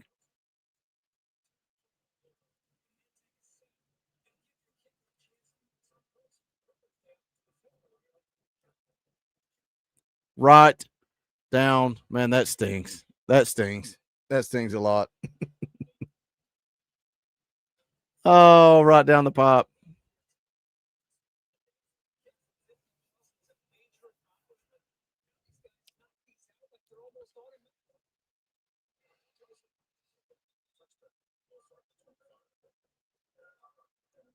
Man, I've been meaning to go to an AEW show. The guys that I used to do the wrestling council with keep talking about us going to a show. They live in Ohio. I'll yell at you if we go.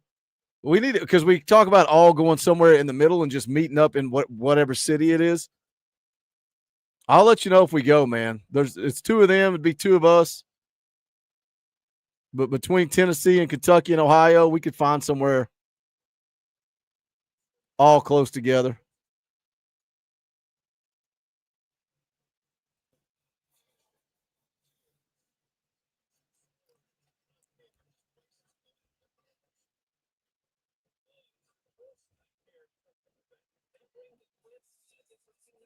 Running the score up late, boys. Running the score up late.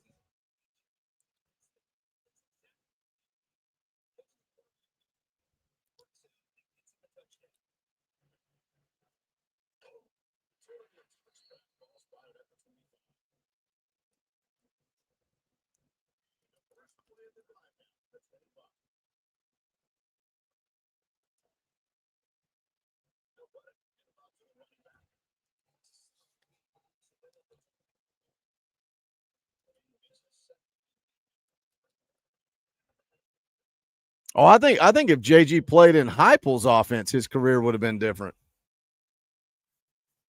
I think he would have had a way different career. Man, JG got a tough deal. And that's why I defended the kid so much, man. It's like he had 4 different coordinators in 4 years. Jeremy Pruitt's an idiot. It's like, man, his career, he got screwed.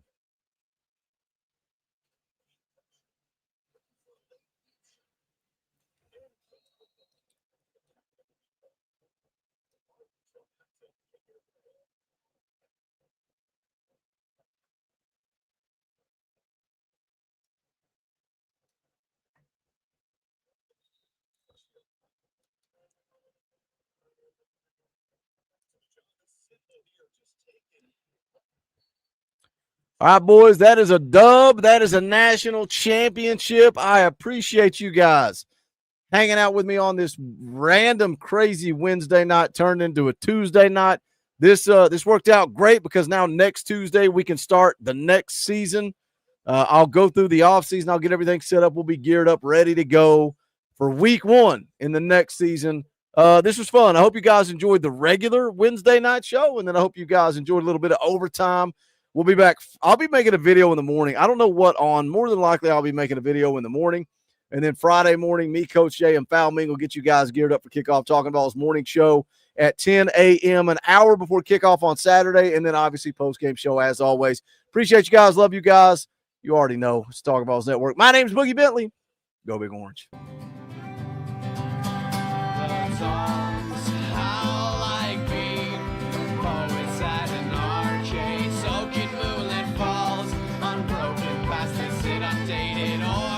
That we call home, and it's night and I'm alone and I'm alive.